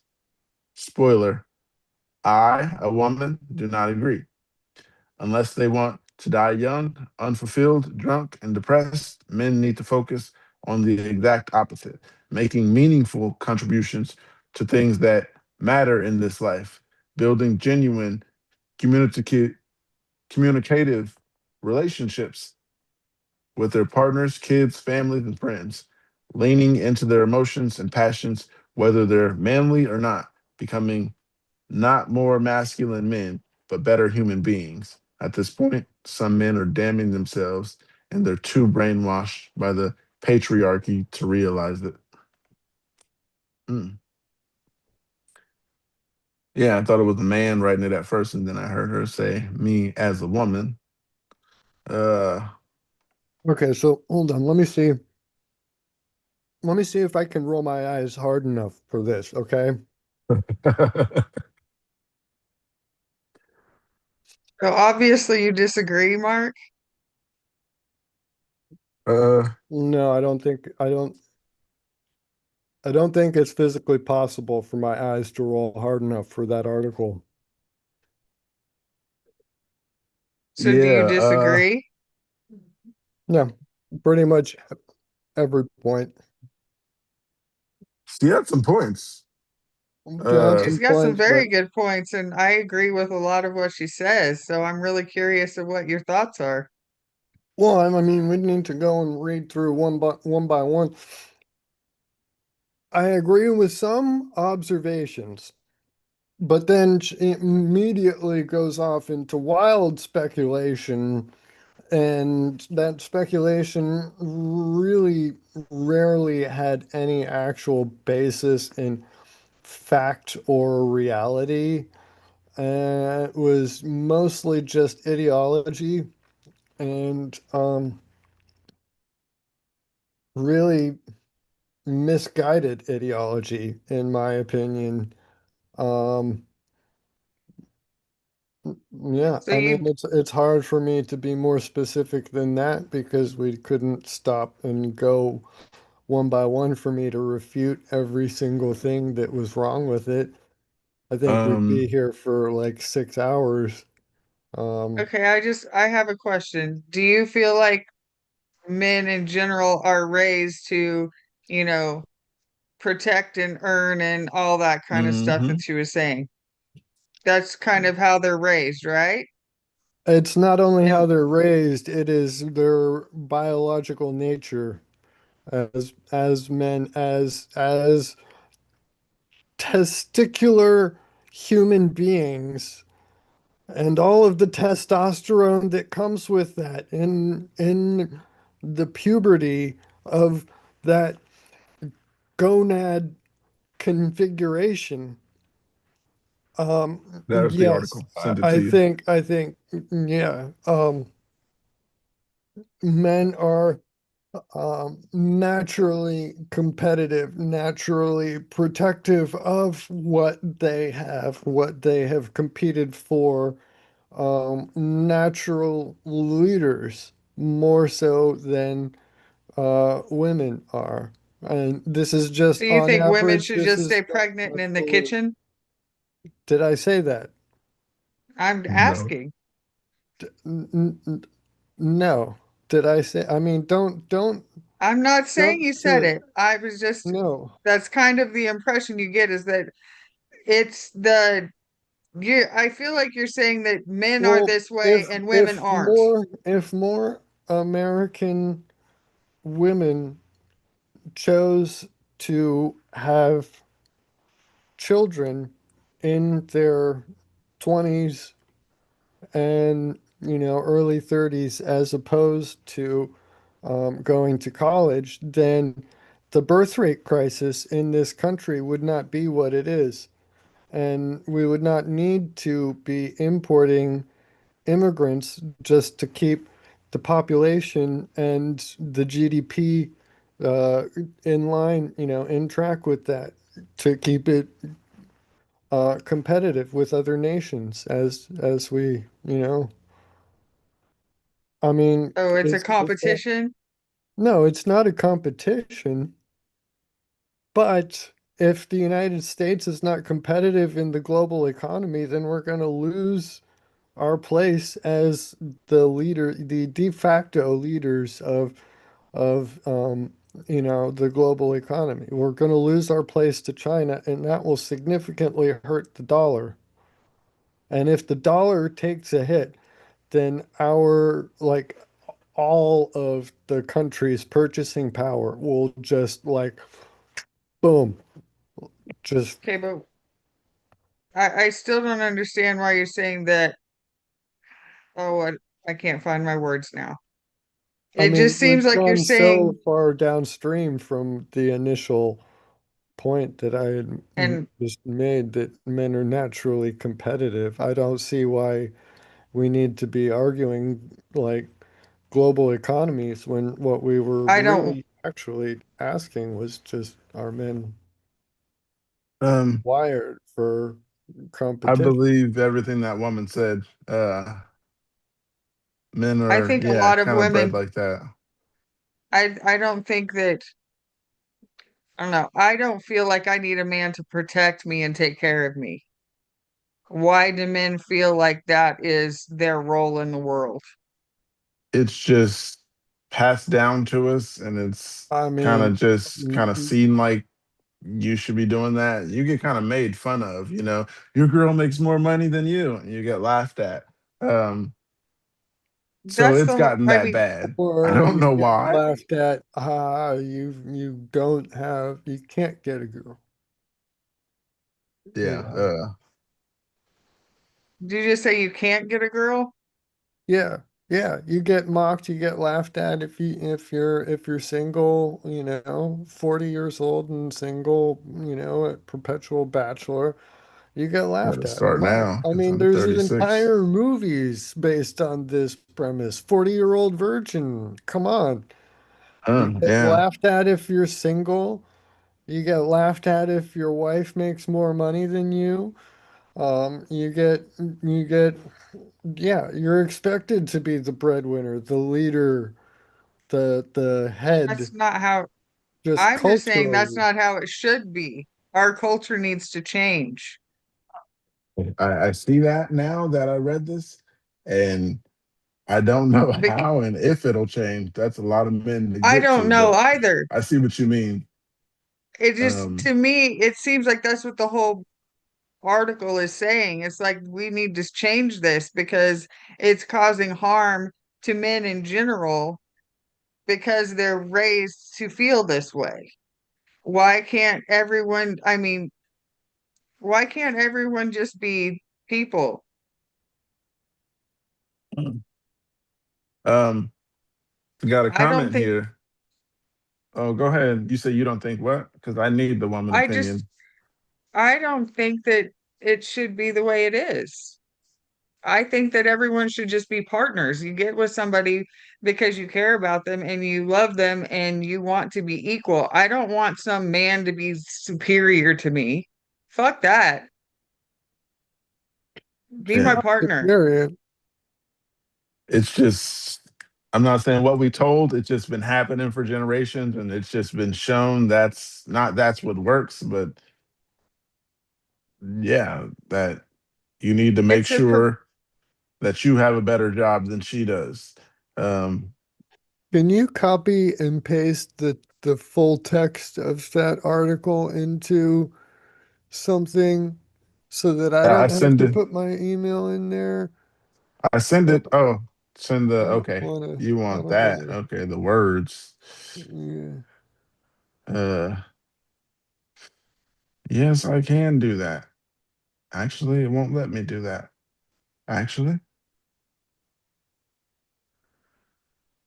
it won't let me copy and paste all that. I mean, I can't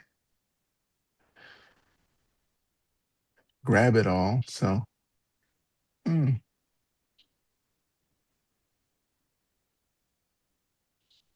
You want to put my email in since they already got it? No, I'll just,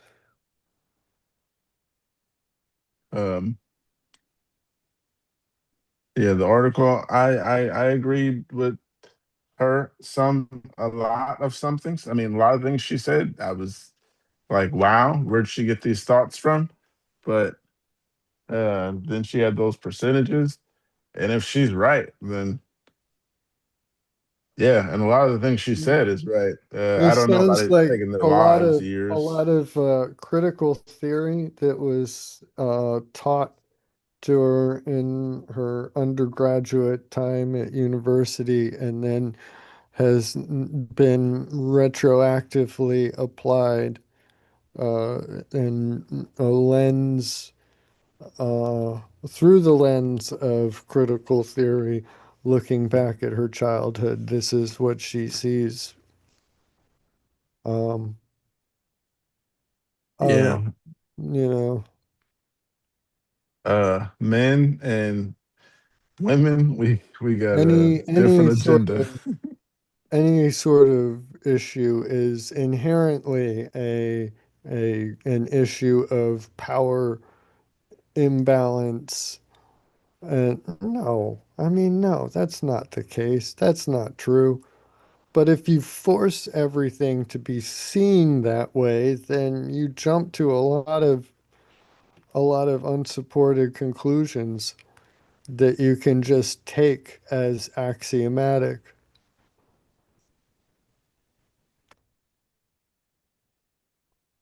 Um, Wait, was that a Meanwhile, question? my father, my supportive, talented present father, considered himself inferior because his bank account balance was lower and his house was smaller. Did she talk to him about that? Did he really? Or is she just looking back and assuming that her uncle had a millionaire job and a big house? And so her father, in this power imbalance dynamic, must have had to have been, the underdog victim and, had to consider himself inferior because it was a victimhood status, simply because he had less money. That's all critical theory is. Everything is a matter of power imbalance. And that, I mean, no, I reject that concept. And I think it's in many ways it's actively detrimental to a lot of what we're doing, a lot of social progress. Um, it's been a hindrance, and yeah, uh, that would Um, take a whole big thing to go through, but um, I don't know. there's some comments here. One says, "Is it possible to agree with both parts? I mean, with parts of both?" And another comment says, "I wouldn't put one over the other, but I know me. I'm protective. I want to be able to take care of my queen, and that's the attitude we're talking about, man. Yep, that's exactly it. That's the attitude we're talking about. I see what that woman's talking about, but What I yeah, don't I don't get what is there. I'm The sorry, fact I that missed it. men generally feel like they got to take care of us. Women are perfectly capable of taking care of Not themselves. have to take care of, want to provide for. But That's the that's whole different. article Not is saying that but a lot of men feel like they have to. And that's leading to depression and things like that well, because of the way that they're is raised in that is society. another issue that I have with the article. She is jumping to a conclusion that that is the reason for mental health problems in men, is because of this. And no, You, that's unsupported by anything. She didn't even provide any evidence, anything for that. She just said, Men are much more likely no. to not receive help and go to therapy Right. yeah, that They're was because a good much less point. likely to seek it out, which is why they're much less likely to receive it. So what? That doesn't mean anything. That doesn't prove anything one way or the other in this context, in this discussion. It doesn't, it's a non sequitur. So what? Um, okay, n- whatever. I mean, Um, yeah, I'm with the woman. She said a lot of things that I've seen with my own eyes for generations and generations of men just thinking this is what we should do. We should make the hold most on. money. What I got, Uh, um, You hold can't on a argue with second. what women see all the The, time the because pressure to be, quote, manly takes a serious toll on men's health. Look around any nursing home and you'll see several females to every one male. Men, that's true. as far as I got. Okay, so what? That's again a non sequitur. That's a an info point without any real relevance. You got to look way down. What are the variables that go into the entire life of a human being to get to the point of why there are fewer men in nursing homes? What Uh, what are men your are opinions about why there's men are subject to the draft, and so currently the age group in nursing homes are the Vietnam era um, draftees. So there was an entire generation of them that were shipped over, and a lot of them died there. There's a big chunk of that generation's males that are gone relative to it's every been female proven that that stayed men don't home. live as long Um, that's on average, and these are the variables that go into that average. This is called ANOVA, if you look it up, ANOVA, analysis of variance. It's a statistical process that looks into why something is different from something else. Why, what variables um, feed into it, and how important each of those variables are to the total difference between the two populations. So, Vietnam era, one, men are more likely, well, actually, no, not just more likely, men make up over 90% of all of the most dangerous jobs the uh, in the American workforce. Um, and you don't think that's oil, because of how oil everything is rig workers are 98% men, if not more. Um, what the highway workers, construction, transport, garbage, waste collection, disposal, one of the highest rates of workplace death and injury. Men are seen in this society effectively as disposable, whereas women are protected from all of these jobs. They don't have to. because they think we're weak and fragile and need to be taken care of. Well, you are less physically capable of performing the most laborious you jobs I in disagree. the you have the same workforce. attitude as some of the men in that comments. Yes, you do. You sound just Uh, like them. Well, that's You right not, there with that last statement are saying that I am less capable of doing anything than you are, which is fucking bullshit. did I right. I say have worked that? in male Did dominated I say industries that? Yes, you are one of the very few, one of the small percentage. And that's awesome. That is awesome.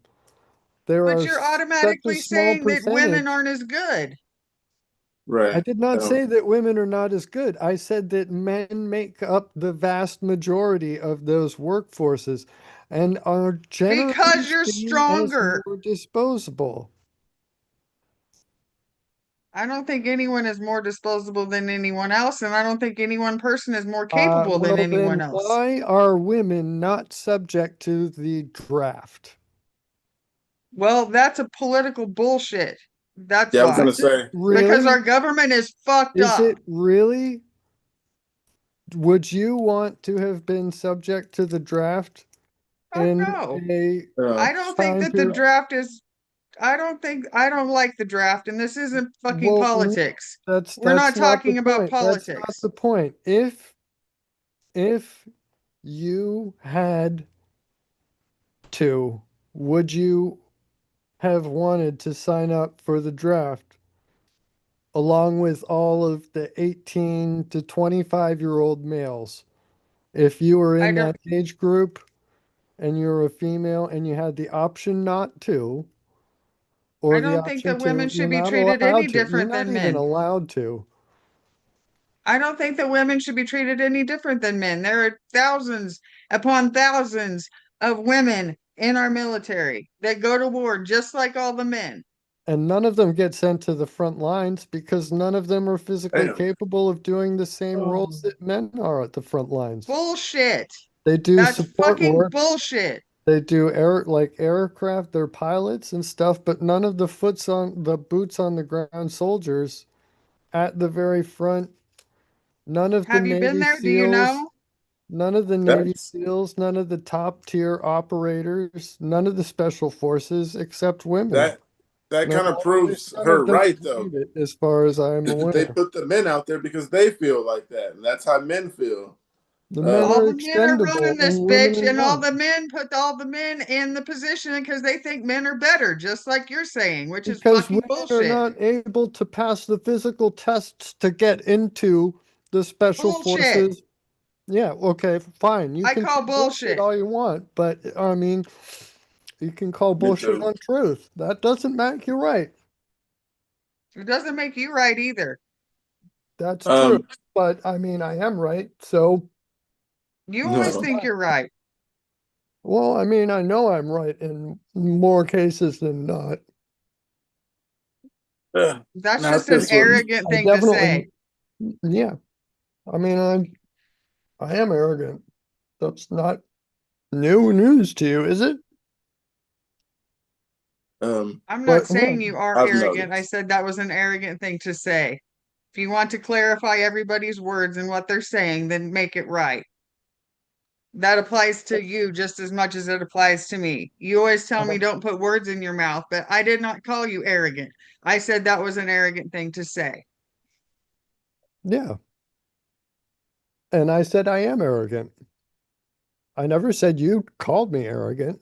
I said I am arrogant. So it was an arrogant thing to say. I'm sorry, but There's some there's some I comments mean, here.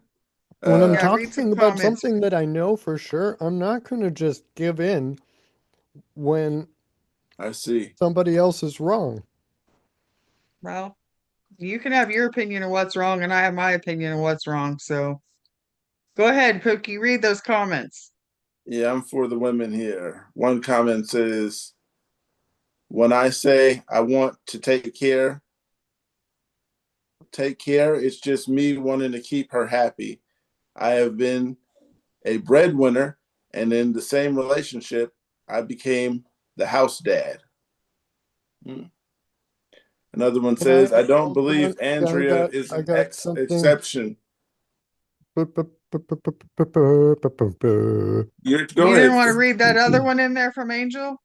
the Uh, Navy did I SEAL miss one? training pipeline was Yeah, officially opened to women in 2016, no women, no woman has ever successfully completed the grueling basic underwater demolition SEAL BUDS training or ever become a Navy SEAL. The incredibly demanding physical and psychological requirements result in extreme attrition rates for all candidates. No woman can handle the SEAL training because there is a basic fundamental biological difference between the sexes. And I'm sorry, that but doesn't make men any better. the male gender is more capable. I would Mm, disagree. I mean, yeah. yeah, Those are and very you would be strong right. statements. The more, I mean, more, I'm it's, not I mean, walking away. I'm getting something to snack on because I'm hungry. I mean, it's true though. The male gender is more capable of physical, like I mean, how is this I even believe you, the physical of doing some of controversial? those jobs, but And I mean, and yeah, and the male gender is seen as more disposable. We don't put women out in the front lines to get shot at the same way that we put our young men, you I would know? say that's more likely a coincidence because there's more women or more men in the military than there are women. No, no, the women serve in more support roles and technical. There's a lot of aircraft mechanics and yeah, actually let's see. I wonder what the majority of mm, But is that because the men in control of things, because it is a male-dominated industry, are putting all of the women oh, in these side roles? patriarchy keeps women yeah, from doing the no, it's because they're not physically capable of doing the most physically demanding jobs in the military. They put them in the jobs that they're capable of doing. It's fine. not all of They're them. welcome. Not They're all of them should welcome in be the in that military, category. but they're not welcome to do jobs that they're not qualified for. And they're not qualified to be Navy SEALs, for one, just That doesn't mean because they they can't couldn't. pass. Just because it hasn't happened yet doesn't mean it can't happen. And you're saying that there's no Right. way a woman could ever do it, I'm not Mm. saying there's no way. I'm saying they can't. They haven't. 10 years. which That's makes me, the That's way a you come decade. off is That's a that you decade. are saying women can't do it, period. Women can't. They're just not strong enough. They're not smart enough. They're not whatever. I'm That's saying bullshit. women aren't as as men. You're You're still saying taking men are men and better than making women. them. I'm not what saying it sounds like. better, I'm saying more than. There are things that women are more than men at. So Like I said, you think we should say barefoot and pregnant. That's what this comes off like, man. That might not be the words coming out of your mouth, but that's the way it sounds. You kind of sound like Men are the better than article. women. Uh, I sound like what? The article um, of Pookie? this article kind of said, what you said, and That men think they're better. it said that we're gonna think this for unless it changes. And Why it's does not it And going to need to? change as long as the men stay in charge. The uh, military should always be pure meritocracy. And if women are unable to pass the requirements, the same requirements that every single male applicant has to pass, which they haven't for the entire decade that they've been permitted to try, Oh, a then whole decade, huh? don't get to serve in that. It's a pure meritocracy right there, okay? So don't try to cry like some bullshit I'm not patriarchy. crying. Yeah, I mean, you said women are kept down. It's the men keeping women and all day until they In something history, who's changed. in control? Historically, who runs this shit? Men or women? Do you want to finish your rhetorical That's a men, bullshit? question. That is a question. That's not a real question. Make your point. Hi- men are the Historically, presidents of everywhere. right. There's never been a female president. There's never been So females in what? charge of the military. So what? Therefore, Why the should females patriarchal be in charge? bullshit Why is that a bad thing? continues. Why is it a bad thing? It's What's wrong happening. with It's a women bad thing. being part of it? Why is it a bad thing? Answer my You don't question think and that then I'll answer history, yours. Why is it a bad thing that no woman has necessarily? Why is it Uh, inherently a bad thing? I'm not saying it's inherently a bad thing. I'm just Well, saying then stop historically. complaining about it. Historically, blah, blah, blah, blah, blah. Well, if it's not mm, a bad thing, then stop bitching. Don't tell me I'm Somebody really have bitching. to make you Bad mad to choice say of words. something like I'm that. sorry. Bad choice of words. Bad choice of words. I apologize there. Okay. Um, But I got something. I'm sorry. I really am, Andrea. That was Uh, that was not cool. It's okay, I still love you. got something here I want you guys to listen to.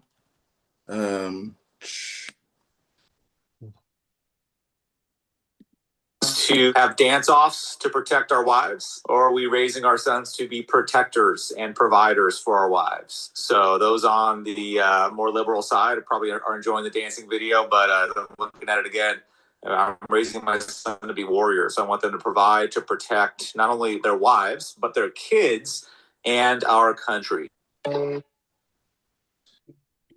They have a video of a boy boxing, and they have a video of a boy dancing, and they said, which one will you teach your son? Yeah, this is how men think. I have all sisters. I grew up around all women. I got all sisters, mom, auntie, stepmom. Didn't really have a man in my life. So I'm all That for looks nice, women Mark. power, and it hasn't happened. Uh, I um, feel like men let's are threatened. In a way, men are threatened by women in power because it makes them feel less secure in themselves. I think that's a massive leap, assuming that it makes men feel like you don't really have much of a basis to make that assumption. I don't see why the one would necessarily have to follow the other. Maybe so.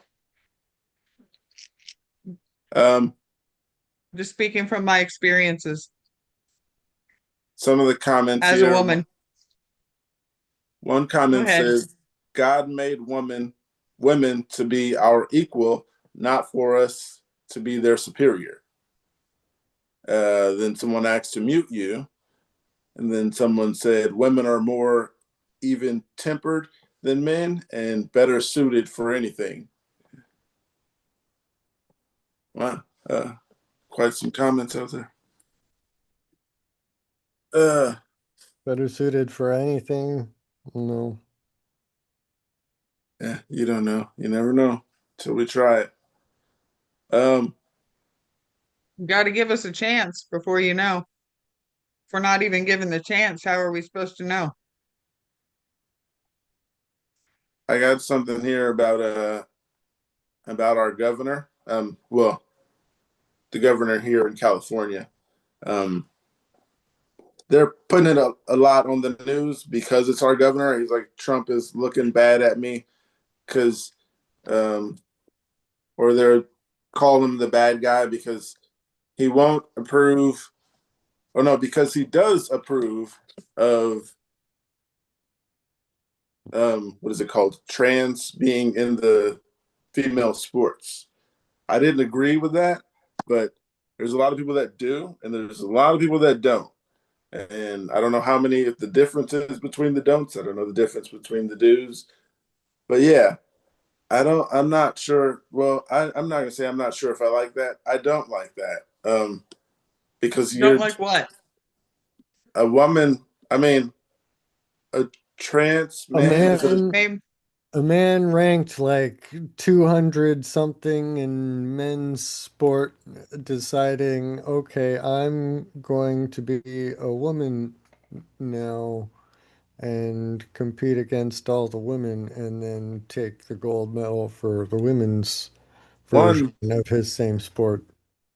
okay. one thing they did do is that if that man or a trans man, or is it a trans woman? I don't know Trans how to woman. do it. Okay, so if a trans woman wins and gets A first place, then biological male. the person in third place, I mean in fourth place, will move to third place, and the girl in third place will move to second, second move to first. So either way, a girl's gonna win, but one of those So then girls. why even bother letting the trans person compete if you're gonna just give first, second, third to the first, second, and third females Basically, she'll and get then give, first, well, but so what? Why even bother having her compete then? yeah. It's just a participation trophy. At that point, it's pointless. Correct. I didn't like the thought of that being I like the idea of the girls, the women getting first place, second place, third place in the women's sport. That's good. That's the way it should be. yeah. How do you Um, feel about that, Andrea? Not super educated on this, but I have heard that whether it be female to male or male to female, once they're on the hormones for a long time, it does actually change. As Mark was saying, the men being stronger, if once they're on estrogen for a long time, they lose a lot of that. Therefore, it does become more of an equal playing field. But like I said, I'm not fully educated on it. It's just something I read a long time ago. when I they didn't go know that. through puberty with testicles, there is the male growth spurt, there is the skeletal change, the widening of the shoulders, the muscular buildup, and everything basically are built like a biological male. And then starting the hormones after that will change some. It might change from baseline without any of those hormones, but you're still going to have the natural strength advantage that you get from the leverage from shoulders that are wider than any women's would be that you're competing against, and the larger muscles in the arms because, and longer arms, longer legs, more muscle in all of those. I mean, it's I don't know. Have you seen the picture of the I forget the name of Yeah. the the Uh, yeah I'll send you the article, she and was I'll read it. I mean, if you look at the podium, it's like these two women, and then one who won is Check that standing out. like happy, and then the second place who should have been first place if she was not competing against this trans athlete, is kind of like looking up, like what the hell, like it shouldn't be like that.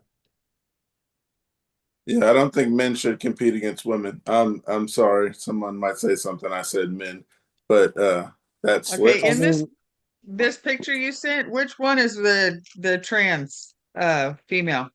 I don't know. You're just saying, you guys were both just saying that the Oh, it's the men is one going right to be there. no, towering. there was one clear example. Yeah, one right here. The tallest one. I didn't. I'm not even trying to be funny, but yeah. Okay, but a Uh, lot of people would say that I have the average height of a man and I have extremely broad shoulders. No, So, no, this is different. This is different. um. Yeah. I don't think guys should, especially in high school. Leah Thomas. I'll read the article. It says trans high school track athlete sparks shocking podium decision after sweeping California finals. A transgender high school athlete dominated multiple girls' track and field events at a California regional final Saturday, igniting backlash from parents, competitors, and activists, and prompting officials to award duplicate gold medals to female runner up. Jurupa Valley High School senior A.B. Hernandez, 17 years old, captured first place in the girls' long jump, high jump, triple jump events during the California Interscholastic Federation's Southern Section Championship Final. Some of Hernandez's friends and rivals appeared to ice her out during the medal ceremonies, with one competitor skipping the podium altogether and others keeping their distance amid the escalating controversy. The meet drew roughly 2,000 spectators, many of whom voiced outraged over Hernandez competing in the girls' division. In an apparent response to mounting criticism, event organizers awarded extra gold medals in events won by Hernandez, giving first place honors to the biological female athletes who finished directly behind them. Hernandez posted a winning long jump mark of 20 feet, 4.75 inches. That's almost 6.25 meters, comfortably ahead of Moore Park high school athlete Gianna Gonzalez, who jumped just over 19 feet. During the high jump medal ceremony, Hernandez stood atop the podium alongside Oak Park High School Gwyneth Murica, who was also handed a gold medal despite finishing second.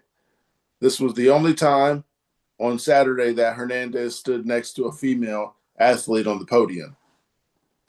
Hernandez cleared 5 feet, 5 inches, while Murica reached 5 feet, 6 inches. Crean Lutheran High School standout Reese Hogan, a vocal critic of transgender athletes competing in girls' sports, finished third in the high jump. Observers noted visible tension between Hogan and Hernandez during the competition, though the two did not interact.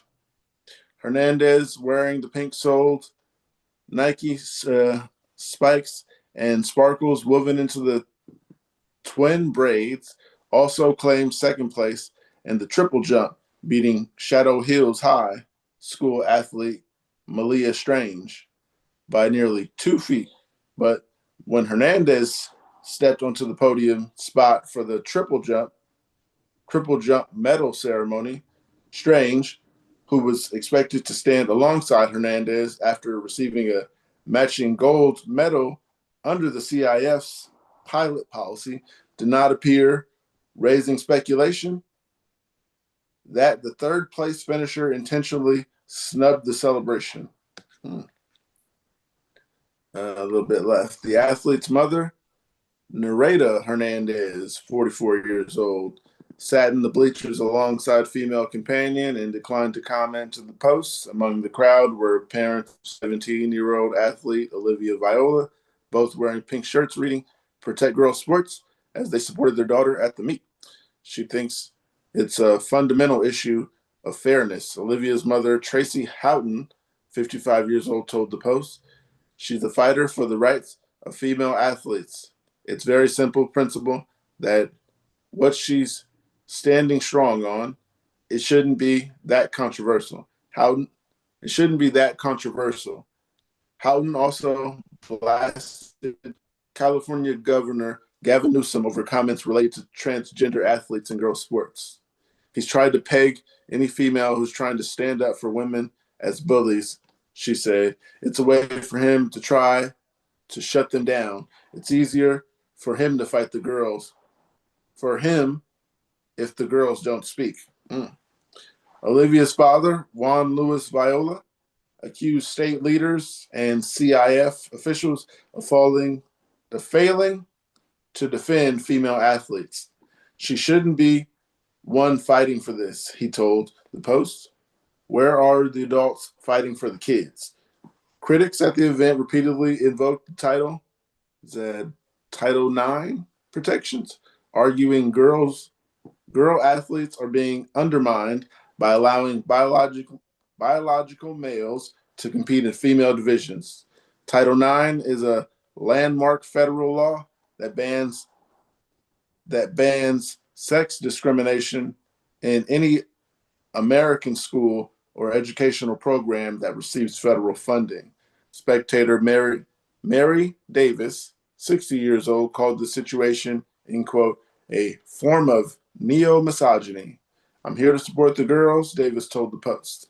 We fought we fought hard for Title IX. We are not gonna go backwards now. I'm not going to have some boys shove girls off the podium. There's real harm being done. Chino Valley Unified School Board President Sonia Shaw, who was running for California State Superintendent, condemned the competition outcome as, in quote, diabolical. How do how did we get to this point in society that allows biological male once again swept podium spots in girls' track events, robbing our daughters of hard-earned victories right in front of us? Shaw told the Post. California cannot let this agenda continue to hurt our girls. Shaw blamed California laws, including AB 1266, for what she described as a direct violation of Title IX, arguing female athletes are losing, in quote, podiums, records, scholarships, champions, privacy, safety, and fairness. For 6 years, I have fought for this insanity in our schools, and I'm done watching California sacrifice girls to appease activists. Failed, legis- Failed legislators and teachers unions, she told the Post. The CIF introduced a privacy pilot wait, a pro, pilot policy during the last year's state finals, allowing female athletes who finished behind the transgender competitor to move up one placement in official standings. The program also allows additional female athletes to qualify for championship events when transgender athlete secures a qualifying spot. According to the parent of a competitor at Saturday's meet, coaches informed families that policy would continue throughout the remainder of the postseason. The issue gained national attention after Hernandez qualified for state finals last year, drawing criticism from Donald Trump and the Truth Social post targeting California's policies on transgender athletes in girls' sports. End quote. This is not fair and totally demeaning to women and girls, Trump wrote. Trump's an asshat. Uh, Just putting that out there. yeah, I'm not for the women and men's. I mean, for the men and women's sport. I'm sorry, but it's like you can. You're still fast. You can still go to the Olympics. You don't have to be with the girls. Um, yeah. So are the adults pushing them because you look like a girl, run with the girls, or is it the guys going to the well, not girls, girls. I mean guys. That's confusing. The trans girl, do they actually like have to go over there and be like, okay, I want to be with the girls, or are the adults the ones who send them over there? Because it could be the adult's fault. I was thinking that as I was reading it, is the adult the one adding them to the team, like sending them over there because, you know? Why would they do that? I don't know. I don't know why they. I mean, I was gonna say I don't know why they would allow it, but that's the whole argument that's going on right now. I don't think that should happen like that. Because we can throw better. I mean, not throw better, but probably further, depending on who you are. The vast majority of men that in the high jump, uh, yeah, that is. I didn't think that was fair to just. I don't know. Andrea, how do you feel about that? I feel like I don't know enough about the biology of it to give an informed answer. Mark? Um, yeah, biological males should not be competing in female athletics. Have you seen that MMA fight? Which There, one? there was an That was MMA crazy. fight of a transgender woman fighting against a biological woman. And if you watch it, it kind of just it it it's weird. you're basically watching a man beating Right, down a a woman. woman. And it's kind of obvious that that's what's happening. It's not a woman on woman fight. It's a man beating a woman. And that's not cool. Yeah, I don't And think that one if should happen either. transgender women in, treated as equals in all men's sport, that's gonna happen a lot. And that's not cool. Um, and or Um, if transgender women competing in women's sport, yeah, then you're gonna get a lot of men beating on a lot of women, and that's not cool. yeah, I'm just like my government. This is what's on the news lately. Uh, they're just not agreeing with Newsom. He has done some things that were kind of got a question, but he's done some good things that I've seen. But I'm not everybody, so uh, maybe everybody else didn't know some of the things that I seen. Um, yeah, that one that he did though, letting the guys or girls go with the letting the trans girls go with the girls, I don't think was one of his best moves. Yeah, that's just a me and Mark opinion. You guys out there, let me know how you feel about that. How you feel about guys going in the women's trans women's going against women. Yeah. Uh yeah, Andrea. I disagreed. So I'll just say you disagree. The consensus is disagree. I didn't say I disagree. I said I'm not educated enough on the biology of it to make an opinion. There's I a know difference. I was just messing with you. I know. Uh, once again, shout out to Delta Days on YouTube. Check it out. I met him. He's a cool guy. I was gonna say he let me ride his boat, but that actually wasn't his boat. But cool guy. Uh, yeah, check him out. Uh, but I got something here, and it says one of America's oldest beer brands discontinued after 177 years in the U.S. Schlitz Premium is heading into retirement after nearly 2 centuries, confirming the iconic beer is being put on hiatus. Hiatus is in quotes. One of America's once dominant beer brands is being discontinued after more than 175 years. Schlitz, did I say that right? Schlitz. Yes. Schlitz. Yep. Schlitz Premium, or a beer brand that traces its roots to Milwaukee in the 1840s and was once among the largest breweries in the country and is being put in quote on hiatus.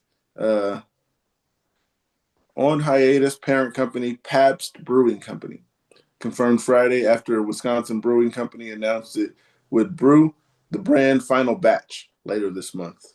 Unfortunately, we have seen continued increase in our cost to store and ship certain products and have had to make the tough choice to place Schlitz Premium on hiatus, Zach Naddle said. Uh, Pabst head of head of brand strategy said in a statement to Milwaukee Magazine. Any brand or packaging configuration that is put on hiatus is still a cherished part of our history and hopefully our future. We continually look for opportunities to bring back beloved brands, and customer feedback is important in shaping our discussions. The Schlitz brand became famous for its longtime slogan, end quote, the beer that made Milwaukee famous, and was once the nation's largest brewery before An Anheuser-Busch. Hmm. I said that right? Yes. Yep. Okay. I surprised myself. Before Anheuser-Busch overtook it in the late 1950s, the company was originally founded in 1849 after August Krug opened a tavern brewery in Milwaukee. Joseph Schlitz later took over the business after marrying Krug's widow and helped transform it into one of the world's largest beer brands. Schlitz rose to prominence after the Great Chicago Fire in 1871, when the brewery shipped beer to Chicago as residents struggled to access clean drinking water. It's nostalgia. It's a nostalgia factor, Joseph Conforti, general manager of Milwaukee Brat House, told ABC7 Chicago. People from out of town are surprised that they still make it. Schlitz began losing popularity in the 1970s after cutting recipe changes altered the beer's flavor. The brand was later sold to Stroh Brewing in 1982 before Pabst acquired it in 1999. Kirby Nelson, brewmaster at Wisconsin Brewing Company, said the company wanted to give the historic beer brand a proper farewell into learning production was right. Beer brand proper farewell after learning production was ending. We decided that Schlitz, being what Schlitz was, it deserved a proper send off. One with dignity and respect, Nelson said. That is it. Um, yeah, I don't drink beer, but that's interesting to know they're taking a beer that's been here for a while. Because on the news they said they're outlawing it. So that was a strong word they were using before I found the article and didn't read it, so I could read it with you guys. Yeah, there's a picture here that says outlaw beer CEO that joins making money. Oh, this is something else. But yeah. Oh yeah, you guys don't drink. Well, Not I knew typically. Mark didn't drink. I forgot about. Didn't know if you drank or not. Never asked. Not typically. Depends on the occasion. I was gonna say, does typically not typically mean no? It Yes. does not mean no. I got drunk last summer, But it but doesn't I mean was yes. out. Right. I don't drink regularly anymore. I used to, but now I typically only drink on certain occasions. Very rarely say that. Gotcha. Uh, yeah. We had this article here for a while, and oh no, I'm gonna use this one. Uh, I knew Mark would have something to say and help me out with this one. My daughter said there was some guy talking or saying something, and my daughter was listening to them. I don't know why she was listening to these people talk, but she said, "Why do we even have a president?" And everybody just burst out laughing. And they were talking about your president now. Uh, so everyone burst out laughing, and then no one really gave her an answer. They just laughed and walked away. And yeah, and I was like, well, we need one to protect us. And she was like, how do they protect us? And I was like, you're questioning me too much. You got too much questions. I'll ask Mark and he'll talk about it. And if you're at school, then you won't watch it live. But if you're not at school, you can watch it live. Mm. Yeah, and I found a bunch of articles, what we would be without a president. Uh, yeah, someone to start the war is basically what it's saying. Uh, That's what I was just thinking. We need someone to get us into a bunch of wars we don't need to be in. right. Well, We need a head of state, essentially. What if we Um, brought all the governors together? no, the governors are the heads of their own states. Yeah, I mean, what if they came So together to no, make but decisions? um, so what they did back when they were modeling out the plan for the country, they were thinking, um,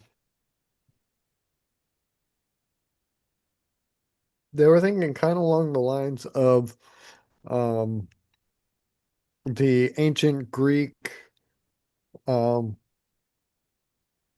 city states back in antiquity, um where there was um individual cities, individual nations, we could say. No, states might be a more appropriate term, with their own laws, their own sovereignty, and kind of um a bit of competitiveness between them in some ways, but more united under kind of a cultural umbrella identity of Greekness. They all shared that in common, so that when there was a threat, a common threat, as was the case of Peloponnesian War, um, the King of Persia came, and that's when you get the story of the 300 soldiers from Sparta. But they were, the call was sent out to all of the nation states, and that's what those 300 soldiers from Sparta were. That was the king and his personal guard all showed up right there. Um, so that was the idea when they were, or that was the idea that they had in mind when they were trying to lay this out. So, there was, all of these states, and so what do you do with them? How do you have a kind of common cultural identity above them? Well, um, that's where the federal government had to be modeled. So they have this system of the checks and balances, they call. There are three branches of government. There's the legislative branch, which is Congress. I mean, Congress and friends, there's other parts of the legislative branch, but Congress basically. And they are the ones who are basically the senators and representatives that are elected by the states to go and debate and vote on laws that affect the national level, right? Um, the executive branch is the president. He's sitting up kind of, I mean, some people think of him as sitting up on top, but he's not. The executive branch isn't any more powerful than any other branch. They're all kind of checks and balances equal to each other, or at least conceptually. By design, that's what they're supposed to do. But the executive branch has the ability to look at the laws that were passed by Congress, and um, the president can either accept or reject the laws that are put before him. So he can veto it. If the Congress, even if Congress passes a law, they can, it can still be said nope, and just written off by the president. So that's kind of the big primary um, role of his in terms of the law. He's also like the figurehead to host and interact with other heads of state and all of that. So he's the guy who has to host the galas and the balls and all that stuff and schmooze with leaders over, go spend 2 days with Xi Jinping and come back and talk about how wonderful all the deals and we're gonna, and so basically kind of that's what the uh, executive branch is for. And then the judicial branch is the Supreme Court, and they're kind of saying their role is to go and basically look at everything that's going on, that's happening right now, and look at the whole corpus of the Constitution, all of the legislation, historical, precedents and everything, and say whether, what Congress and the president are doing is even legal or not. And if it's not legal, the judicial branch has the ability to say, no, bad president, no. Um, So and if the president vetoes something that was done by Congress, does that make him more powerful than Congress? in a sense, he has the ability to say no, but Congress also does have the ability to override a veto, but they have to do it with a Okay. supermajority, and that's really, really difficult to do because you got to get a lot of, um, you know, uh, Across party line stuff. political party line crossing there, and that's. I mean, back in the 90s, it may, 80s and 90s, people were more willing to kind of cross party lines in the name of actual, like, common sense Justice. progress and justice. Yeah, like, and just reasonable, like, just balance the budget for God's sake. Come on.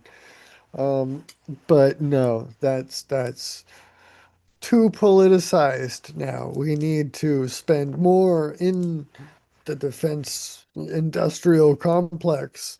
And yes, uh, I don't know. But in a sense, that's what, when they say checks and balances and all that stuff, that's what those, it's like a triangle. No one is necessarily more powerful than the other. They can all kind of overrule one of them, but no one of them can overrule all of every one of them. Um, and That's how it's supposed to work anyway. that's how it's supposed to work. Hmm. Yeah. Yeah, So, executive orders are kind of getting abused these days. wait, come again? Executive Executive orders orders. are kind of getting abused these days. But the Supreme Court is kind of starting to pay attention to that. So hopefully At that'll times, get. some of them pull their head out of their ass. I'm trying to imagine the map, but it's not coming to me. Is the Middle East in Asia or in Africa? It's kind of It's kind of in it's the between. very edge of the Asian continent, right where it butts up against Africa. And then you have the Saudi Arabian Peninsula kind of coming out. Okay. So at the south end of the Arabian Peninsula, you have Africa. That's where Egypt is. Across the Red Sea, you have Saudi Arabia. On the other side of Saudi Arabia, you have the Persian Gulf. And that's where all this Iran fuckery is going on. Because across the Persian Gulf is Iran. And then up north end of the Persian Gulf is like Iraq and Kuwait and stuff. So that's the Middle East up there. And then you go a little bit further, right past Iran, over to the east of that is India, Pakistan. A little north of that is Afghanistan. Yeah, I don't know anything other than what's on the internet about the war. I haven't. I mean, what's on the news about the war? I don't. Yeah, but thanks to you, knew I could bring it to you. Well, actually, that wasn't a topic that was even on my mind. That was just a question that. Yeah, I have I didn't do something my that research on that. Here to serve. I remember something you told me yesterday to ask Mark about because you wanted to know how does a baseball size hail get to be baseball size hail? Yeah, I was gonna Um, linger from that, from the ice. I mean, from the fires here, because we have firestorms, but that's in places where there's fire. yeah. Where the wind just blows and it's really hot, and then you got to leave your house before it burns your area down. Yeah. Then this one guy was showing a camera where the fire was just traveling over the ground just so fast. And I was just couldn't imagine my house being right there and recording it like that guy. But he was like, I'm not leaving my house, as the police asked him and everybody. Luckily, it didn't get to him. It just burned right past him. He was on the top, at the top of the hill, so you could see his house, and then a bunch of grass, dry grass in California. If you don't cut it, an ember could fall from anywhere, and your backyard will be on fire. Mm, And while you yeah. got that going on, we've got baseball size hail and tornadoes. Yeah. Yeah. So about these Hail fires, about the hail hail. forms when there is updrafts in the clouds that take the normally, liquid rain drops that are forming and precipitating out of the cloud. And if there's an updraft strong enough, it will take that drop and raise it up in the atmosphere high enough that it'll freeze and it'll come back down past the updraft. And if it catches another one, it'll keep going up, up, up, and up, and up, and up, and up. And so it takes updrafts of about 80 to 100 miles per hour to be able to lift a hailstone up to the size of a baseball-ish. But yeah, that's the process. Basically, the wind inside of the cloud starts to go up, and that, the Depending on because how the strong the wind is, that how big your hail ends up being. yeah, the faster the air moving upwards, the bigger the hill that will be coming down out of it.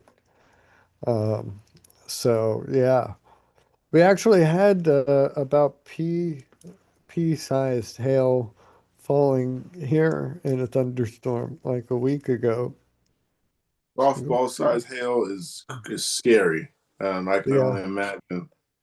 I could take out a window.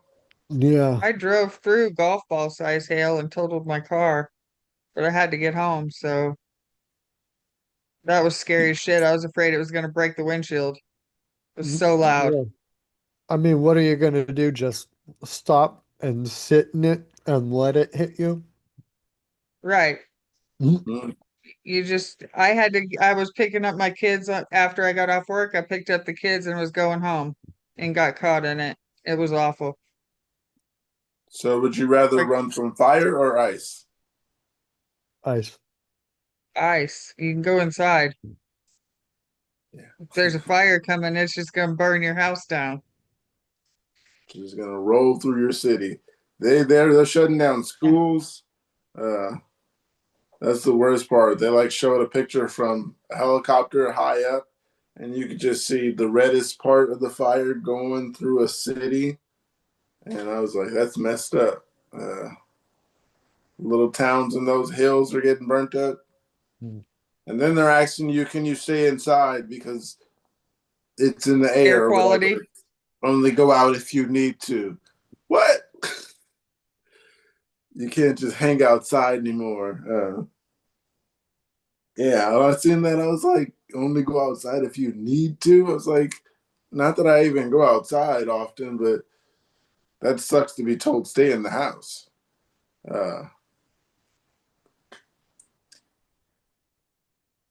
Yeah, there's a small article here, but it had nothing to do with what we were talking about, so I'm going to keep going. Yeah, the hail. I don't want to experience that, but since I live so far away from certain areas, we might not catch on fire. It is possible because there's trees and what's called orchards a block over for miles. So it's possible because they did talk about the areas that would catch on fire, and that was one of them. But it's along the freeway. Is it dry there where you are? Huh? Is it dry where you are? Yeah, I'm in the desert. No, but like burn bans and stuff. Yeah, you can't have barbecues until the fire thing is over. Okay. Because one little go Yeah. and it's already 95 degrees. So that's all you need is Yeah. fire Just barbecue on the pavement, man. or in the house. Oh yeah, not grill in the not in like barbecue grill in the house. Uh, my aunt has a George Foreman, and you can Get a do that. good fume hood, Yeah. open all the windows. I don't suggest it, but They, it's possible. Uh, they make indoor grills. Did not know. George Foreman. Well, They're I'm not even made in talking the George back. Foreman, like an indoor gas grill. I've seen them. Nice. Okay. They're So Like a like little built camp in part of stove. your. No, they're like built into your counter, like you have a gas stove and it's like part of your gas stove. hmm, No. um, I guess when you have a gas stove, anything is possible. You cook them with gas. That's right. I remember that commercial. Uh, yeah. Also, on to the next topic. Uh, I had this one on the docket for a while, and we just never talked about anything on it. We never brought it up, but I'll bring it up today. And it's, are beauty pageants harmful to women? And that was an interesting one because I never thought of it about that. I mean, never thought of it like that, but it does sound like something that could be possible. So I went and read some articles, and here's one of them. It says, beauty pageants continue to create harmful beauty standards for women. October 20th, 2026, the first modern beauty pageants took place in the United States in the 19th century, with the first Miss United States pageant held at Rehoboth. I'm sorry, Rehoboth. Rehoboth. Sounds right. Rehoboth. Doesn't matter where it happened. Okay. It was held in Delaware, put it like that. Yeah. In That's 1880, good. according to Wall Street Journal. Today, beauty contests are still popular in many parts of the world. The largest pageant is the Miss World competition, which attracts billions of viewers in 120 countries each year. Unfortunately, beauty contests advertise a definition of a female beauty to which only a minority of women can realistically aspire. They aggressively encourage eating disorders and cosmetic surgery, and at the very least, make women feel ugly in comparison to this beauty pageant, end quote, perfection. Exalting a woman for beauty alone reduces women back to beings that only exist to be looked at. This is a shame when in most every other aspect of life there have been great advances in women's equality. Pageants based on judging women solely on their looks enforces a subjugation of women because qualities such as intelligence and are unfortunate, not seen as part of the in quote ideal femininity. Yeah, femininity. Did I say it right? Okay. Um, in addition, the feminine ideals promote the beauty contest are very culturally specific and Western. It really does not matter how many African women win Miss World pageant. They still only do so if they take part in the swimsuit competition. In many countries, this is not considered an appropriate thing for women to do and can cause backlash for women who dare take part in a swimsuit portion of a competition.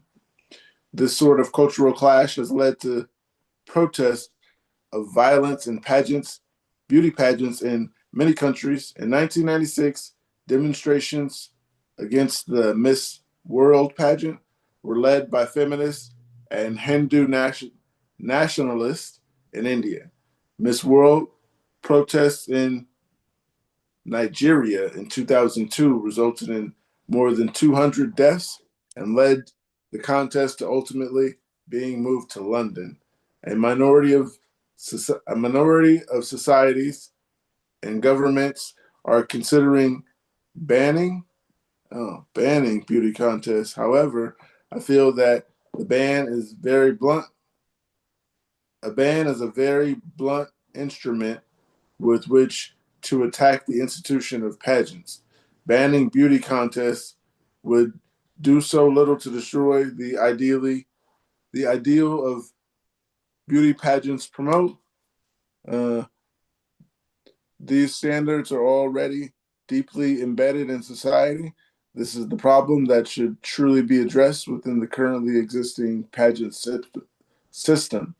Pageants could also be open up to include men, somewhat level playing fields for men to be judged more than on their looks. The pageants could also be changed in scope to include a broader ideal of beauty and promote their characteristics besides beauty alone in young women and people in general. Yeah, until I didn't read this article, but uh, that's what I was like. That could be a problem for females. Yeah, like they're promoting them, not promoting it, but basically not telling them that what's that called when you They're measuring our worth on what we look like. what's that stuff where they make themselves throw up? I forgot. It's like Bulimia? Bulimia bulimia. That's what they and said. anorexia Oh wow. Um. and loads of mental health issues. And then don't even get started on the child beauty pageants that are just wrong entirely. Pedo playgrounds. Right. That's just, yeah. Oh. Okay. Yeah, I don't know. Not I don't know. I don't even agree at the very end about, opening it up and male inclusion into the pageant scene will help and that will make it more fair and this and that. No, I think that the entire pageant concept and judging each other based on arbitrary sets that are arbitrary um characteristics. qualities, characteristics. Yes, thank you. Arbitrary characteristics that really have no bearing, little to no bearing on actual life success or whatever. And just like what, I don't know. I think that the world would be better off if pageants were not a thing.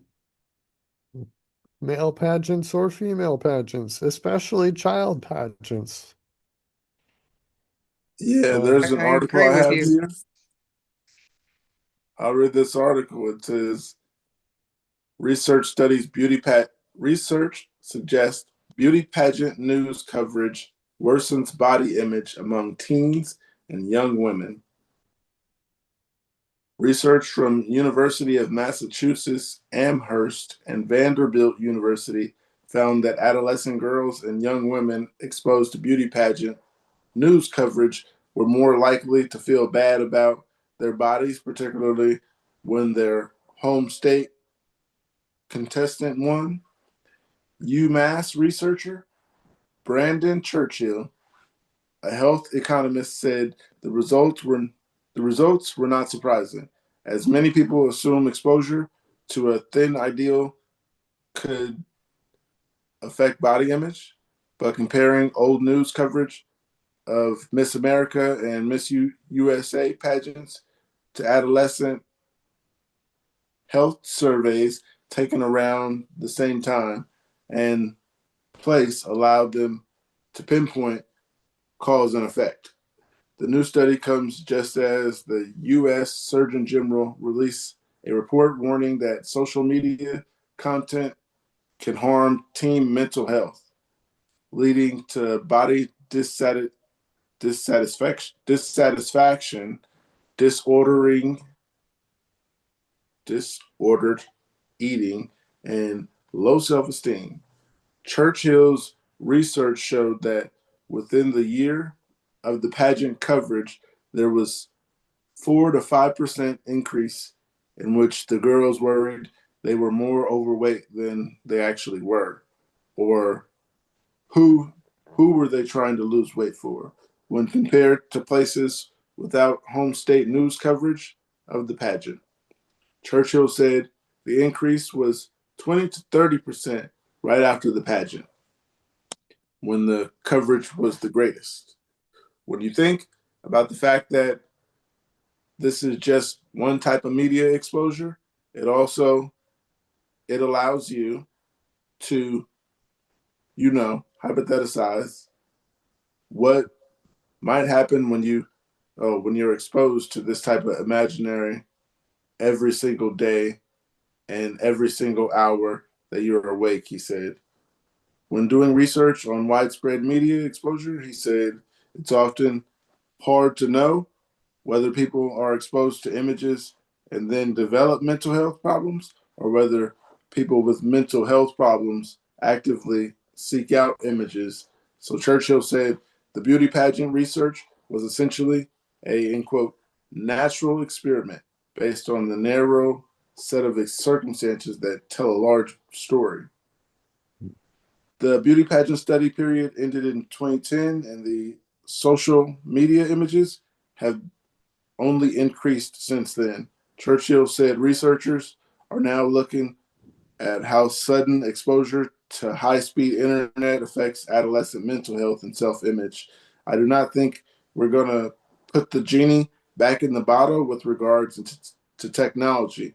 Internet exposure with these types of things, Churchill said, I think that we should just be aware at the fact that these could be influencing our health behaviors, and we just need a little bit more aware about how we are engaging with this type of media and how it might be sort of engaging with us.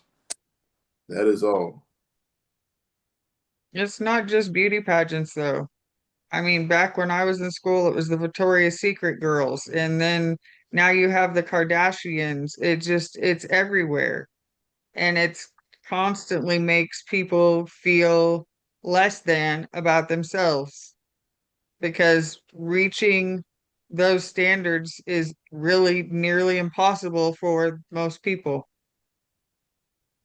People just need to love themselves the way they are. Yeah, the wannabe skinny thing is rough. Uh,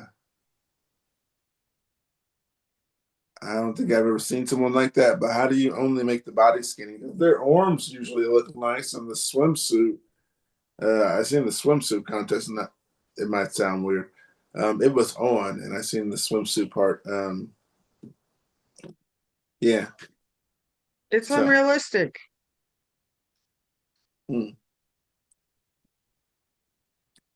yeah. I didn't know it was that bad in children until Mark said it. Yeah. Would you ever Stuff go with the into? kids is no. But I know that just from the media that was back in the 90s, which is pre-social media, I had a horrible body image. And I was tall and skinny. But I thought I needed to go get a boob job or I wasn't going to be good enough. You put it into perspective for us. I understand what you mean, and that's never mind. I'll say that later. Now say it. Oh no, I was just gonna say that's just like the other topic earlier. Men are bred one way and women are bred another way. Uh, that's one example. Um, yeah, you're the only woman here, so thanks for that one. You guys Just my got anything? experience.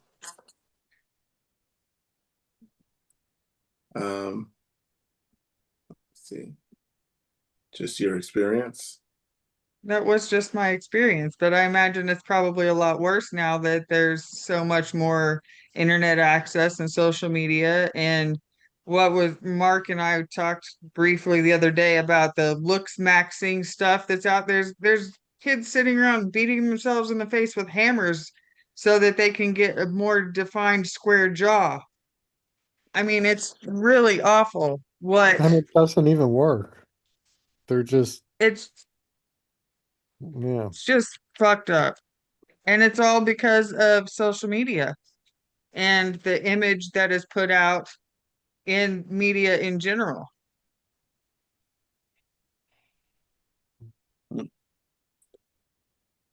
Um, then there we move when we move topics. I don't know if you guys are ready to move on. I don't have anything else for it. No more arguments. I agree with the article and you. And from what I read, it sounds like it could be kind of rough.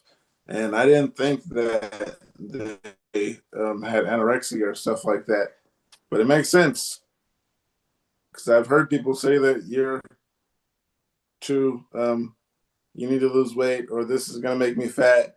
And I've laughed at them like, this isn't going to make you fat. And she's like, yeah, it is. I don't know if she went in the bathroom and got rid of it, but if that's what they're doing just to stay that weight, that's messed up. My cousin had bulimia, suffered with it for years. I mean, yeah. But like the beauty pageant thing, they like, you go look at like the child beauty pageants, for example, and they're like seriously sexualizing children. Like Mark said, it's just a playground for pedophiles. They want to make them look older and sexy, and it's they're children. They Yeah. don't need to be worried about looking sexy. No, it's sick. Yeah. Oh my. You okay down there, Mark? Yeah, I dropped something. Oh man. I didn't want this in my search history. What'd you look up? Child beauty pageant pictures. And when I thought about it, I was like, I said that wrong. Uh, But do you see the pictures and how they look way just they don't why look would like you do kids. that? Why would you do that to a child? That's too much work to they do the hair, the makeup, everything. They're trying to teach them how to walk all sexy down the runway. And no, And, they're fucking dance little kids. routines and how to play it up to the judges, the mostly male judges too. Yes, of Ugh. course. Ugh.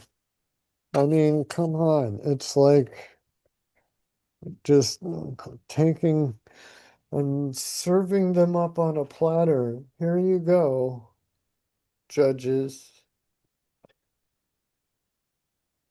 for your Right. bank. Yeah, I can mess them up because not everybody's a winner. So yeah, you right. making some And if they suggestions don't of win, then they're gonna wind up as the older girls that are puking in the bathroom or not eating anything at all because they think they're too fat when they have a completely normal, healthy body. It totally Mhm. fucks up your head. Yeah. Until today, I never really read it, and I wanted to talk about it a few weeks back. But yeah, that's something. Uh, the children one, it changed everything for me. Uh, and yeah, I mean, take that. And I got something else here then, and it says real world evidence shows generative generative AI is making human creative output more uniform. Mark, you sent me this. Would you like to read it? Maybe. I don't know. How long is it? I'm getting tired. Um, Where did where did I send it?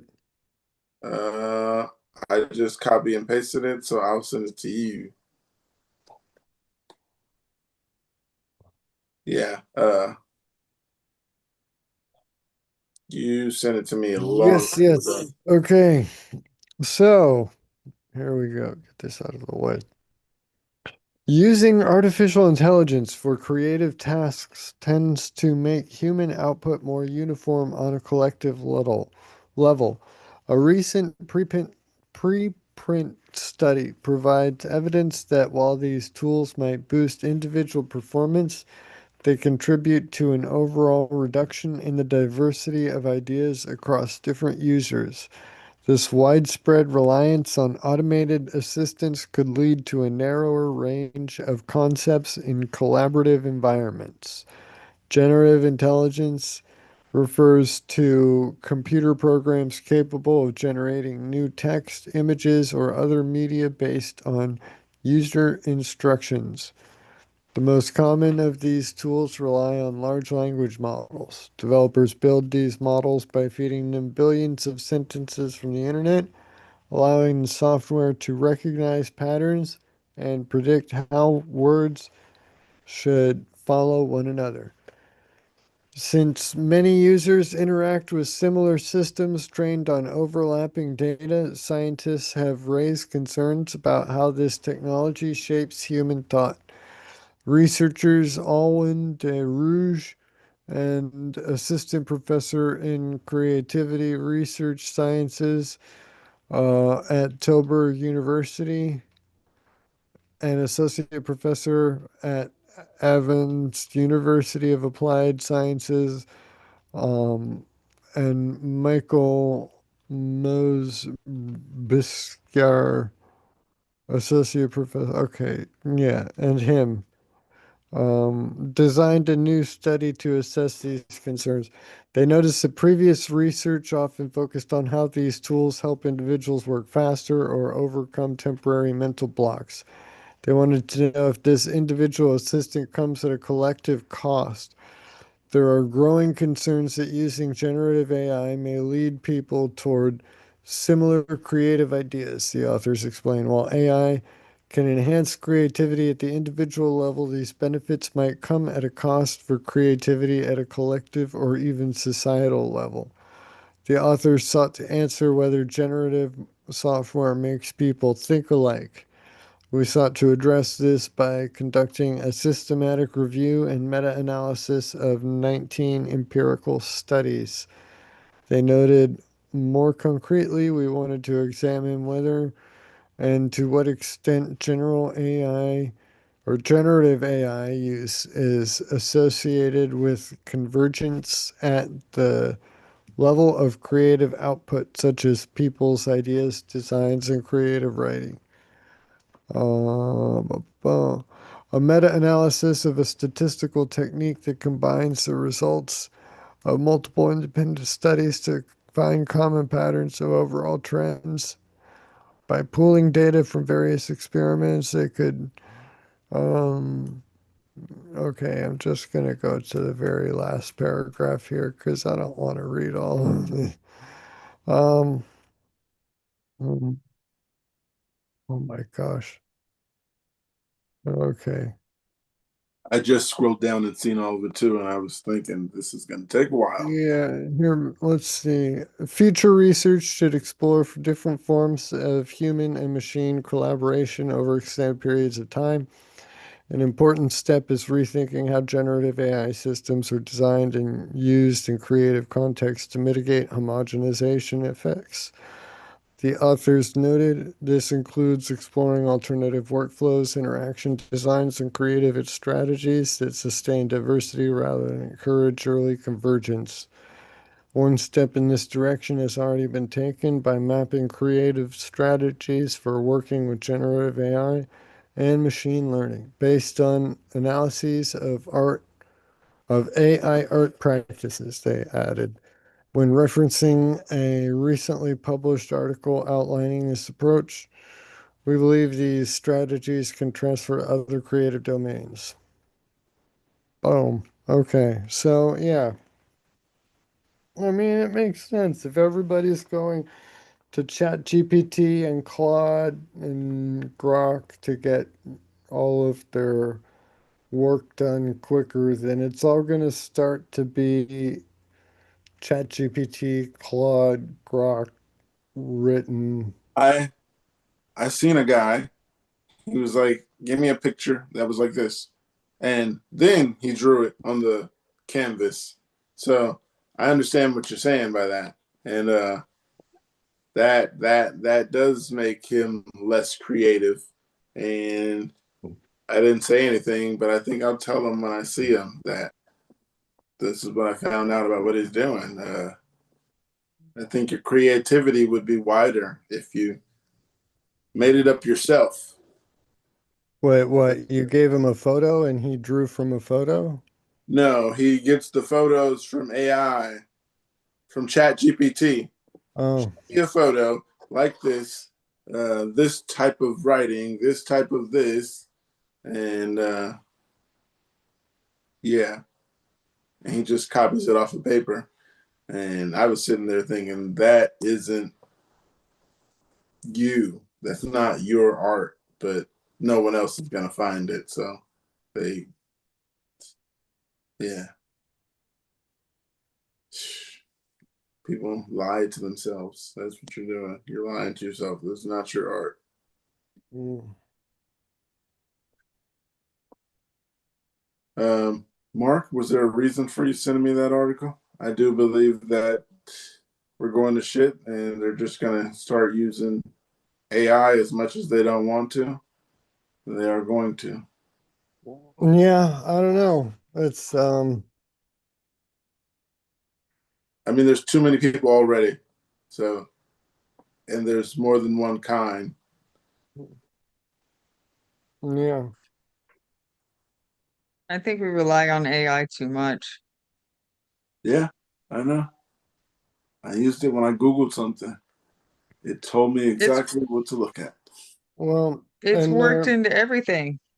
they're becoming biased too. Google's not reporting the same information that other search engines do. They're kind of moving, steering. I don't know. It's not. Uh, I don't trust Google's Gemini. I trust the my old-fashioned Google Boolean searches more than the Google. Gemini AI summary. I want I to try to avoid AI.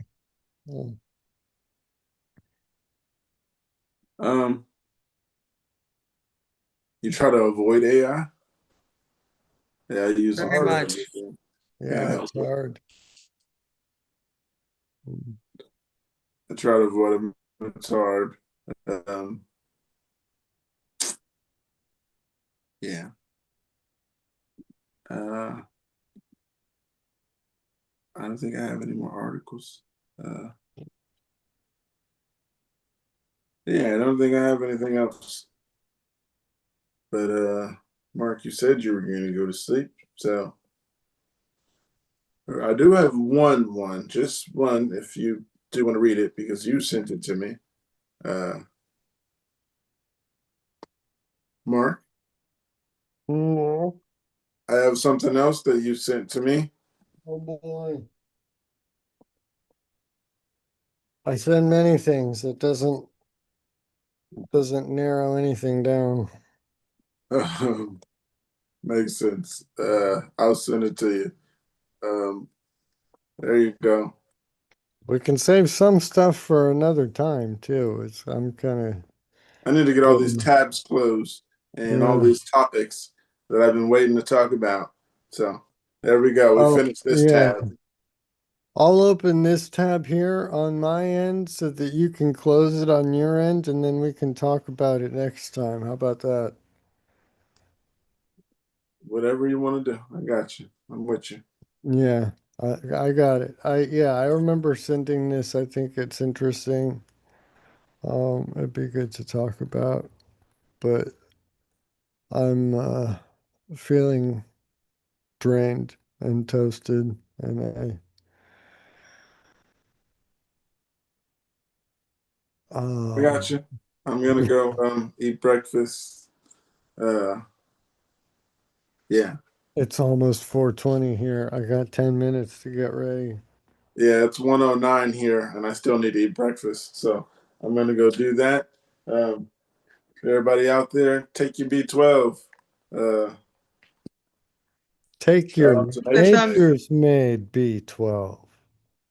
Don't Right. forget to like, subscribe, share, and hit the thumbs up. Well, we did that. We was on point today.